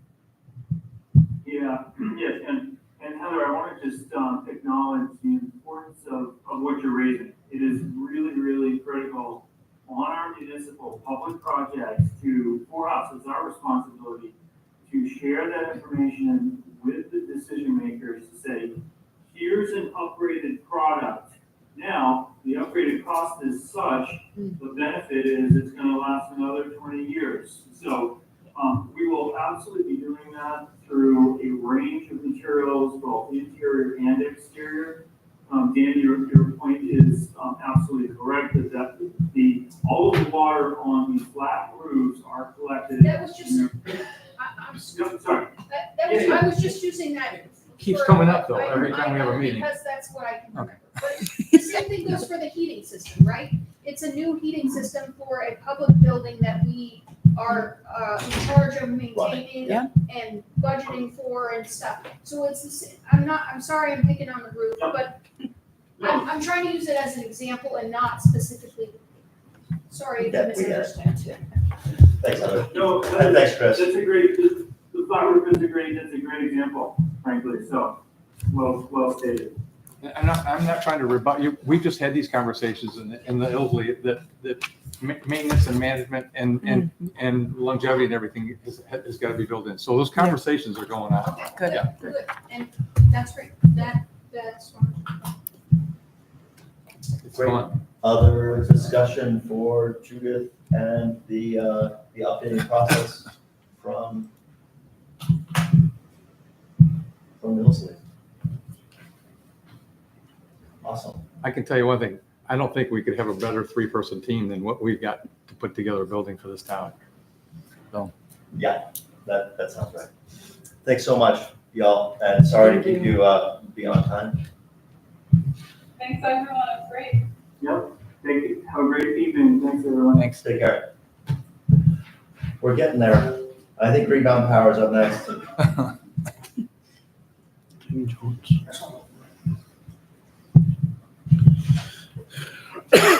You got to be here for a lively one. You got to be here for a lively one. He was in Salisbury, what, on the 14th of May? Were they as lively? Were you? Was it with somebody else? Nope, we were not. I actually have not appeared in Salisbury recently. Thank you for having us. Thank you, Kathleen, for getting us on the agenda. Tim Jones, Green Mountain Power, Program Manager in our Transmission and Distribution Group. Tonight with me, Kyle Buxton, who's our Operational Supervisor of our Middlebury Service Center, and Mike Christian, who's our Distribution Designer who designed this project. Tonight, we are really just here for informational sharing purposes. We wanted to share our proposed plans to upgrade our existing Line 1 on Route 125. Currently, the line exists in an overhead configuration. The part that we are here to share tonight is rebuilding the section of line that runs from Upper Plains Road through the Forest Service Road, 296, and then up to the gated access at Old Town Road at the other end. Currently, it's an overhead three-phase line. It's a main feed of the region up there, obviously serving some big commercial customers on beyond the town of Ripton. What we are proposing to do is rebuild this completely underground with a couple of exceptions, bringing to bear our most resilient storm-hardened technology that we have available to us today. So really where we are in the process of this right now is we are in the approval process for our special use permit with the Forest Service. We expect in the next couple of weeks' time to have that go to public notice. That will illustrate for us, what we need to do conditionally, if anything, with the existing design that we have. We appeared in Ripton last night and shared the project with them and just got some general feedback from them. And here we are tonight to share this project with you. It's about a 10,000 foot linear rebuild.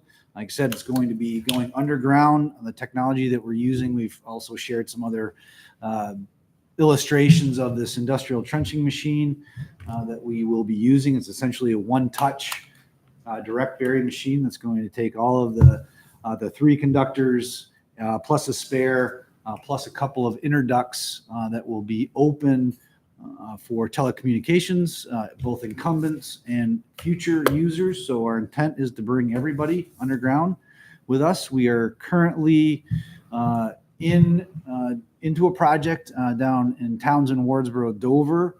That is a great facsimile of what we're proposing here tonight. So we are completely undergrounding an overhead line known to us as a VH4A in a highly problematic wooded area. So we're actually in the phase of putting that underground. So I use that as an example, both of proof of concept, but also open the door to any visitors, anybody from the town that would like to see this in action. Certainly, once we leave here, you'll have our contact information, and probably I can facilitate anybody that wants to go down there and visit, connect up with our district down there and observe this machine in motion down there. So not sure, we are here to answer any technical questions. Like I said, we're in the process of our special use permit. We've already gone in, done our wetland delineation, preliminary archaeological survey. The town of Ripton shared with us the Addison County's plan that has been furnished to upgrade that road to a possible future emergency bypass for the town of Ripton. So our goal is to get our project fully permitted and titled. It's a great opportunity for us to get in there before any of that work happens and get our infrastructure in the road, and then allow the road to be upgraded over top of it. With a few exceptions, we'll be completely underground. I think we'll be rising up in at least one location where there's a fairly sizable culvert that's there that's actually been blown out last July. So certainly, the terrain's a little roughed up back in there. So we have no plans to do any work, obviously, until this is fully entitled. Our goal is to have this permitted by the end of the summer, and outside chance we could start the project in this fiscal year 25 after October. But certainly we would like to get this no later start than spring of 2025. I think that certainly fits in advance of when this road upgrade may happen. Once our Forest Service permit is in hand and the notice period is over, we will come back with an official ask, both of the town of Ripton and Middlebury, for a town road work permit for the town's permission to be on the road's upper plains and obviously on Route 125 there as we go in and rebuild through to the other side. That's it in a nutshell. Happy to take any technical questions or just kind of clarifications about our intent here and just sort of the overall purpose of the project. I love that you brought a model. I really appreciate that. So do you work with V-Trans to build this in the roadway right of way? So this project in particular will not be in state highway right of way. It's an old town right of way. It will be in town right of way. Okay. Originally the Center Turnpike. Yeah, and that's the Old Town National Forest Road 296, is that correct? Correct. Correct. Goes up. Yeah, okay. Good. So from Upper Plains, where we would leave our existing line, probably have a little bit of overhead there, and then into Forest Service Road 296, and then underground all the way to the gate. Wow. That's awesome. And so there's no service in between those points now, so you're doing it without access? It's all overhead. It's all overhead, that same corridor down. Yeah. That's our Achilles heel in this district right now. We hold our breath every time the wind blows. Yeah. I was going to ask if that's why you're doing it. Yeah, Kyle being an ex-lineman for 20 years, spent a lot of time in that right away. I bet. So, we'd like to bury it, and it'll be very, very resilient. How on earth do you pull something 10,000 feet? It's direct bury.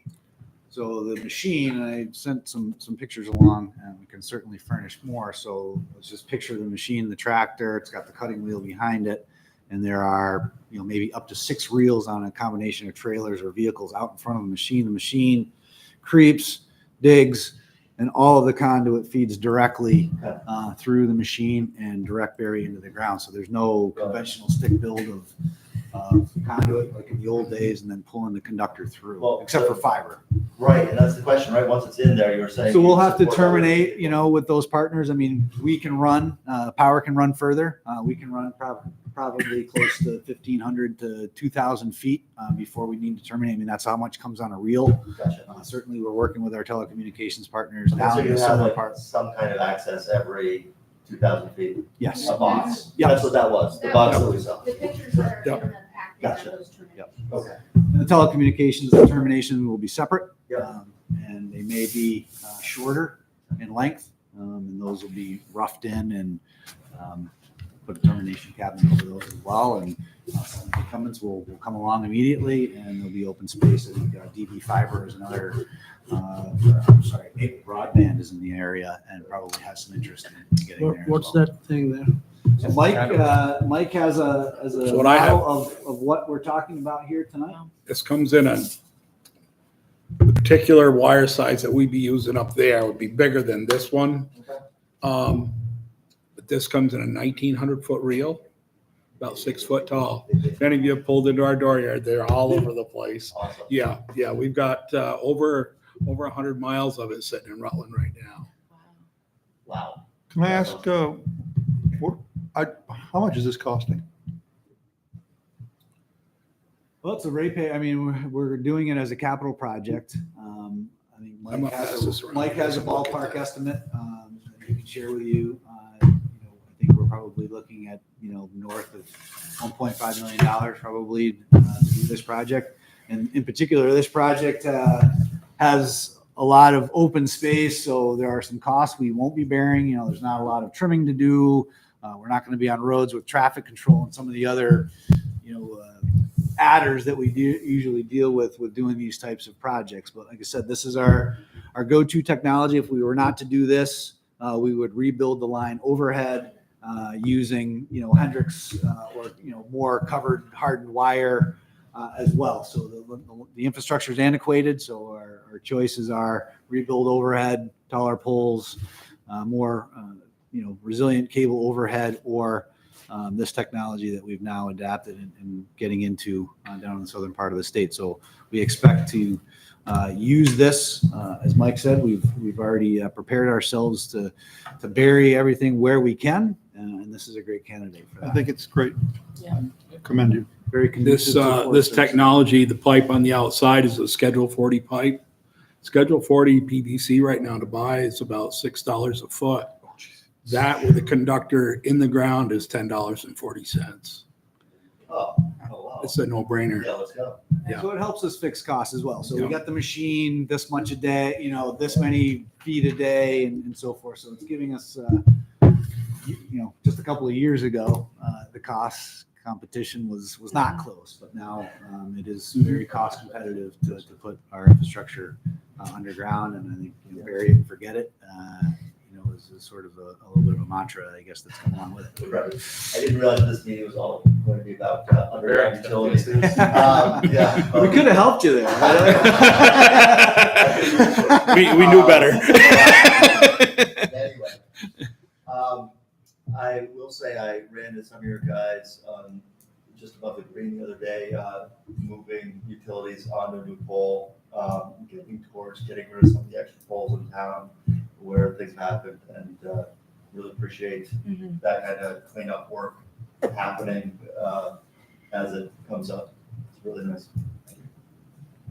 Yep, my question is when we're gonna underground all through the town. Right. Hey. Yeah, that's Wanna not talk about 1.5 costs? million.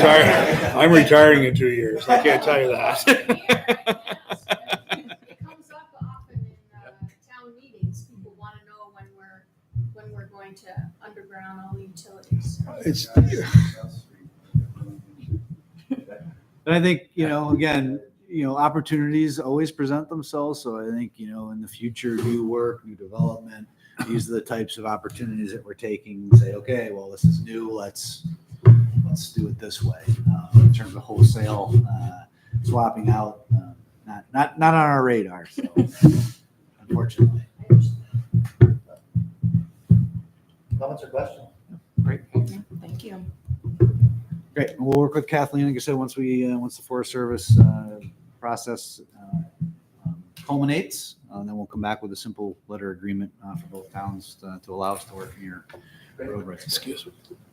Take one and pass it on. I'm gonna leave you some business cards. Feel free to use our numbers in a storm situation or whatnot. Kyle's got some here too. Don't be afraid. Now we have a point of contact. Kyle and I like to talk to other people when we're in the office alone. So, but we'd be happy, in the storm situation, if you have questions, please feel free to use our numbers and call. Thank you. Appreciate it. You have a great web-based system for outages. It's always phone numbers. Absolutely. Thanks so much. Thank you. Thank you. Thank you for your time. Sorry. Have a good night. Wheels of justice. Or something. Democracy in action. Carrie, it's been so long. Welcome. Sorry for keeping you.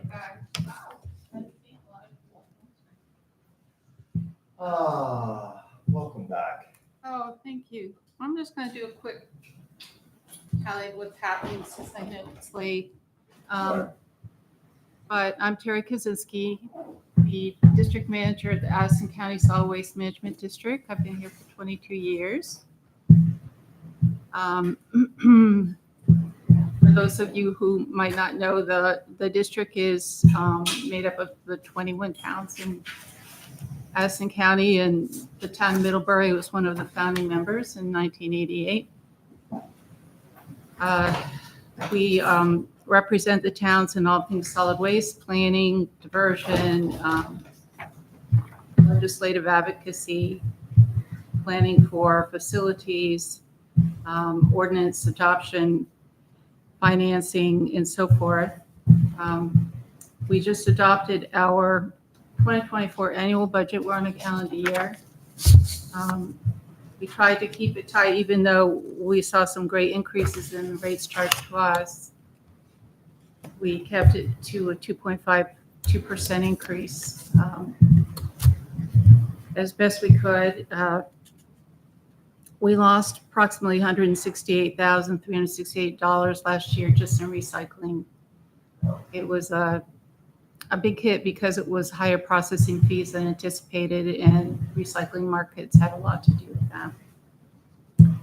So we hope to save funds this year because we've switched over to taking our single stream recyclables to the Chittenden Solid Waste District Material Recovery Facility. They call it recycling facility.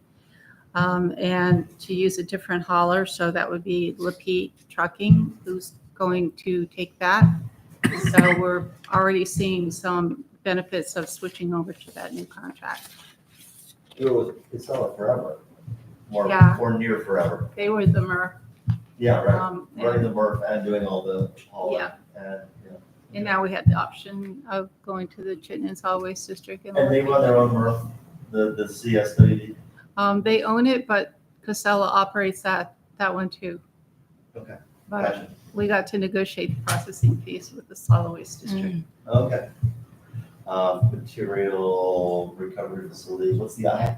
They call it Material Recycling Facility, MRF. It's a almost totally automated system that sorts out all of the commingled recycling through machines and different techniques depending on the material. And then it drops it down to a bale that then they can market each material separately. So one of the things that we've done as a result of switching contracts is try to become much more specific about the number of plastic bags that are being found in the single stream recyclable.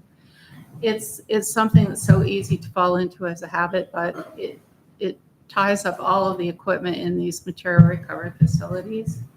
It's considered a contaminant, and we are trying to hold ourselves to a stricter level of prevention of contamination from plastic bags.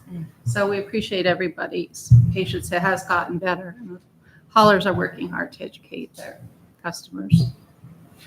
I think the big issue right now that I've had so many inquiries about is the new Haven Regional Residential Solid Waste Transfer Station that we're siting.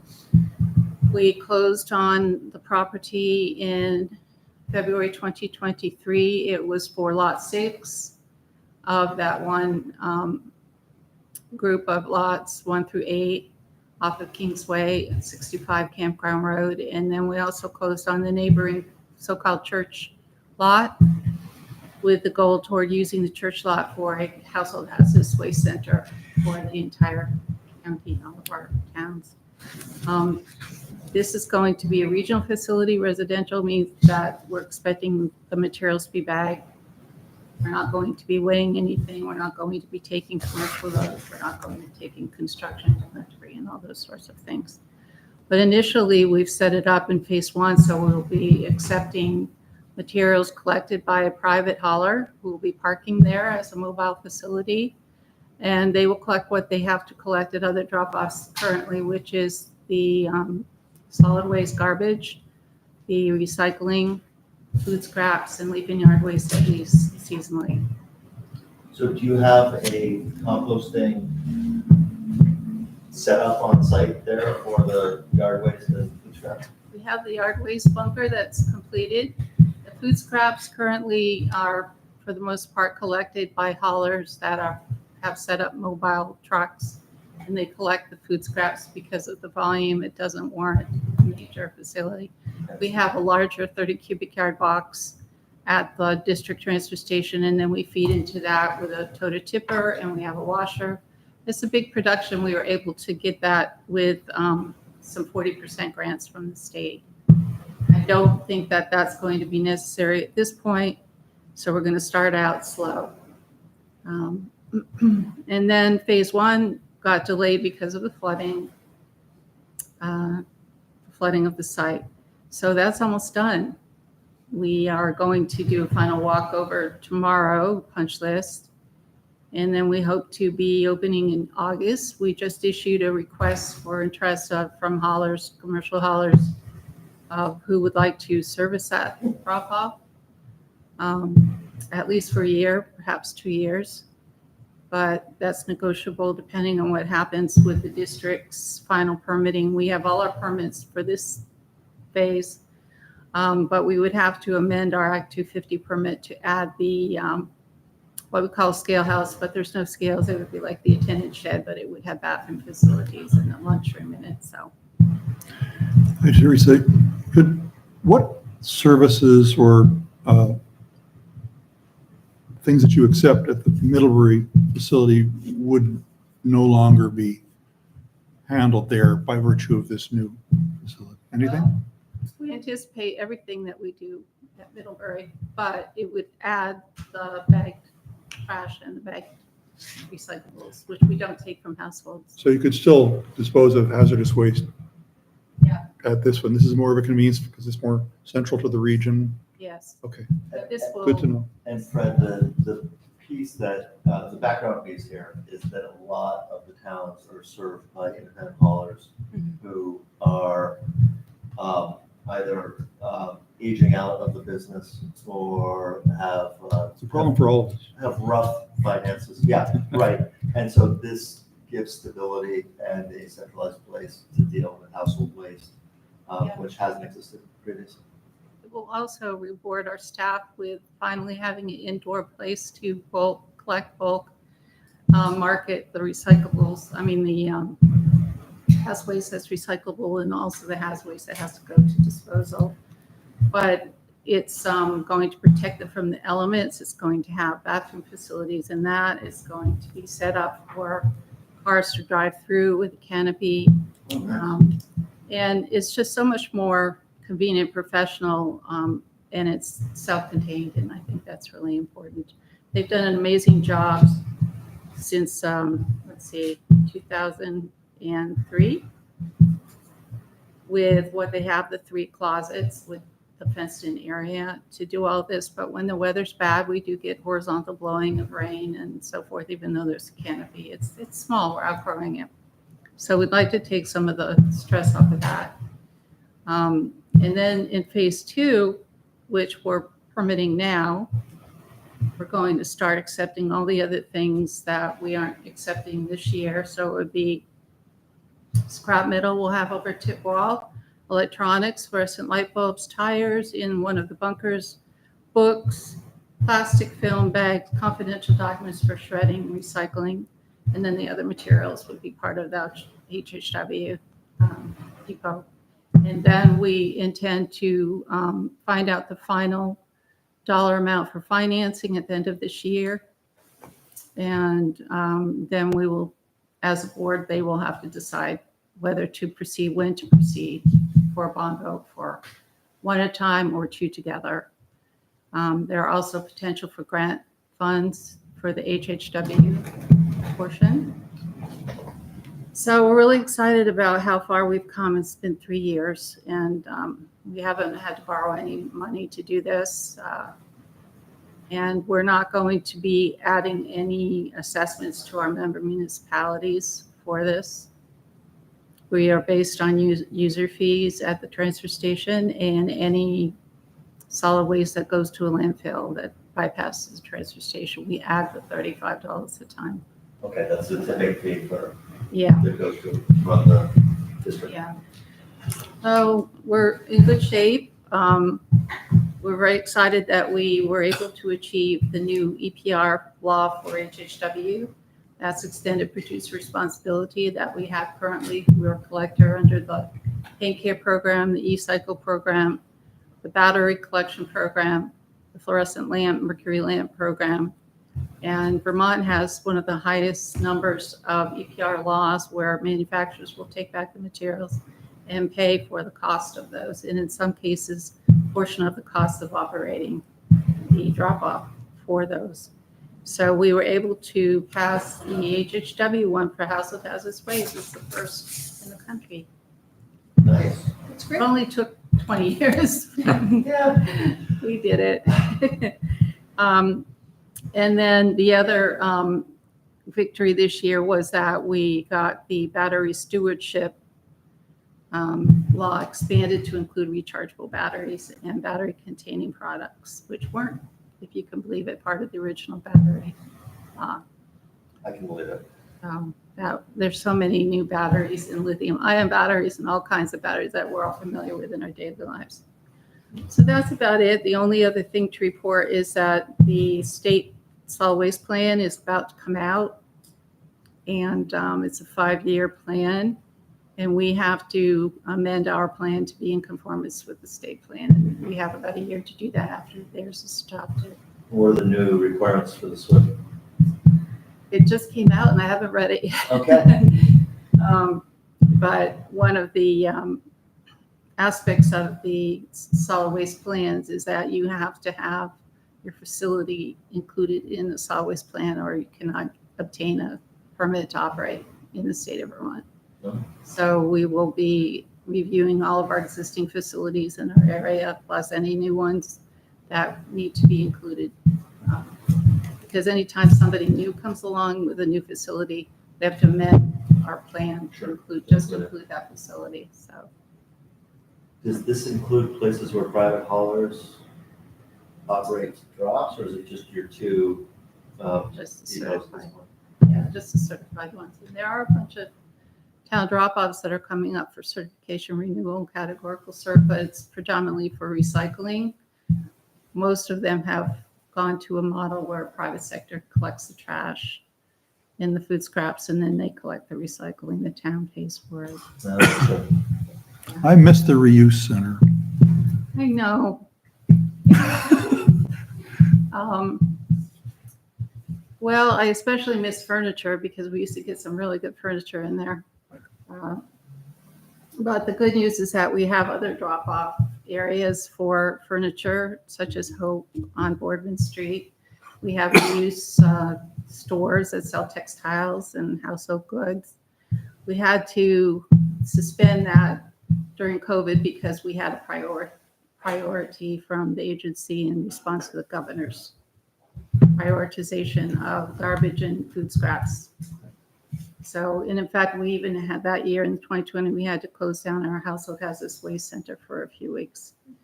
But since then, we had the new statewide food scrap mandate where it had to be separated at all levels. And we had to situate our entire food collection program, expanded there at the transfer station in front of the sheds that we were using for reuse. So until we figure that one out, the food scrap isn't essential, but we'll have to figure out what we could do. But in the meantime, we're directing people through our website as County Recycles to take their materials to the other nonprofit centers.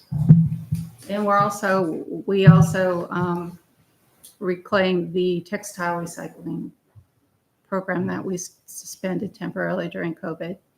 We have reinstated that. So that's very popular. Awesome. Thank you for the Thank you. update. Yeah, I Other appreciate questions? it's all good news for you. Yeah, yes. Thank you. Thanks so much for coming in. Thank you. And, Favorite place in town to go. staying late. I love visiting. I go. Me too. Yeah. Ah, great. All right. Where is my?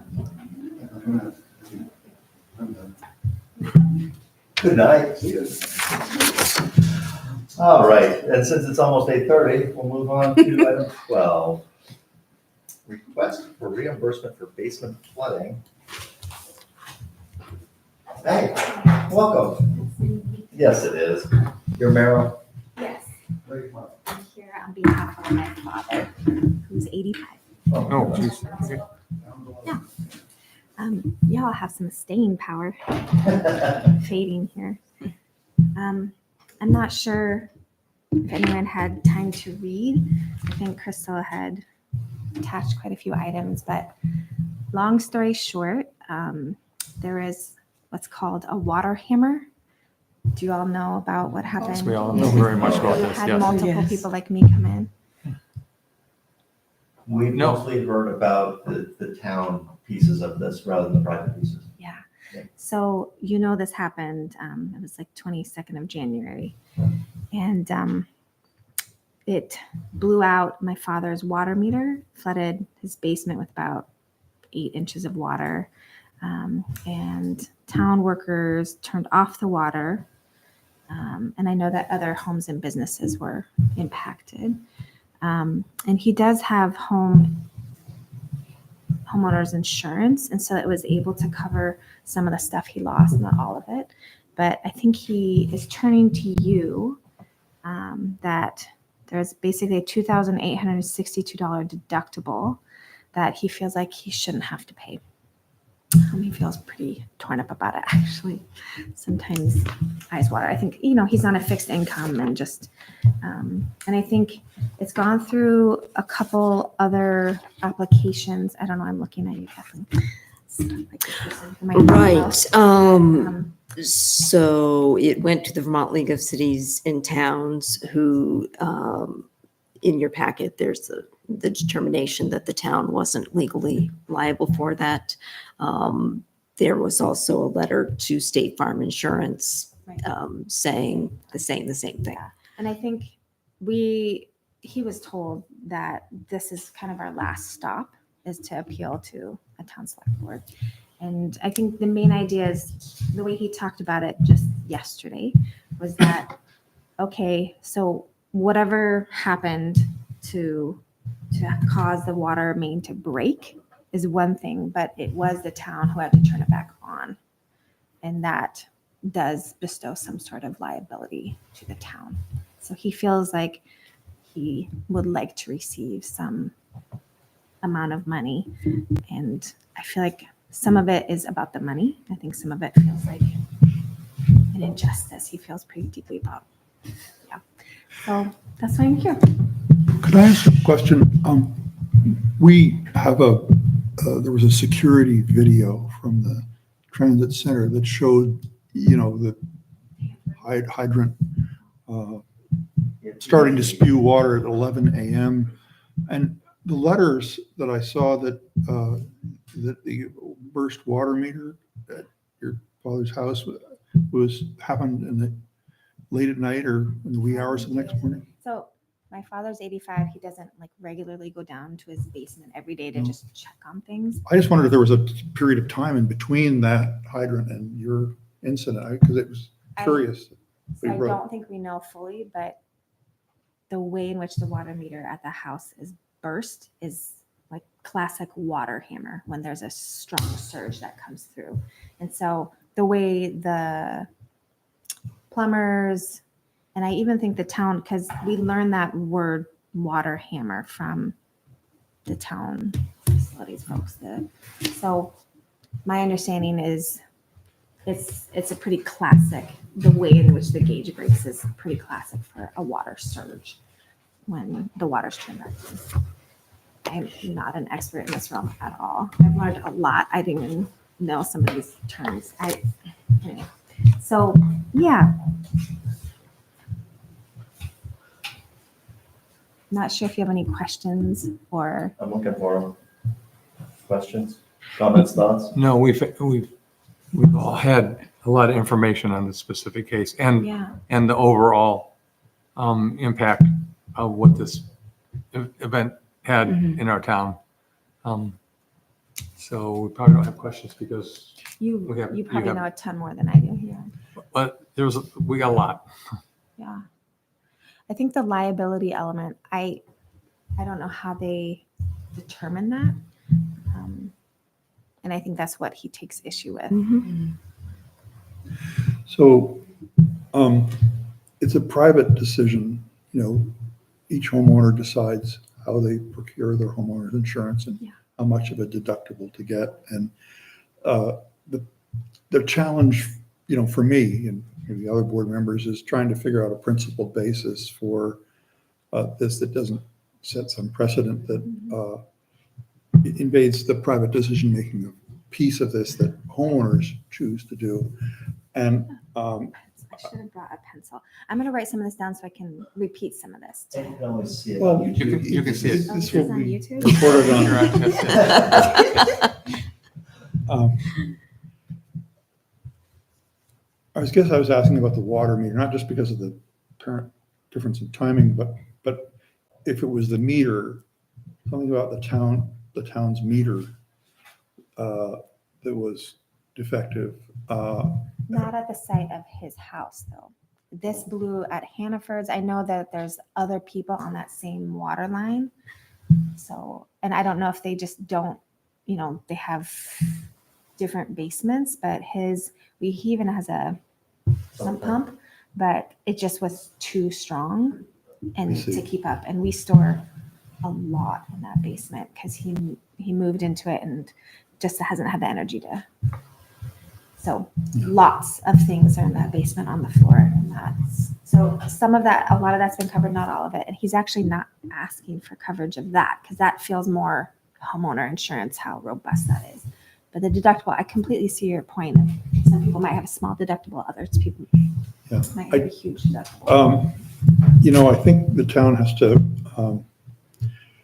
think about a legal principled way to handle this. And I'm very sympathetic to damage. I had experienced flooding in my own basement, not from the town water system, but my water heater pressure relief valve decided to release and not reset. And I was away for a long period of time.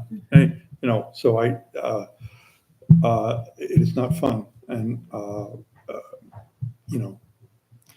so I sympathize with you on a personal basis. I just, as a board member, I think the town has to think of a legal principled way to do this. And the way that the town can settle decisions involves some discussion amongst ourselves and in what we call an executive session.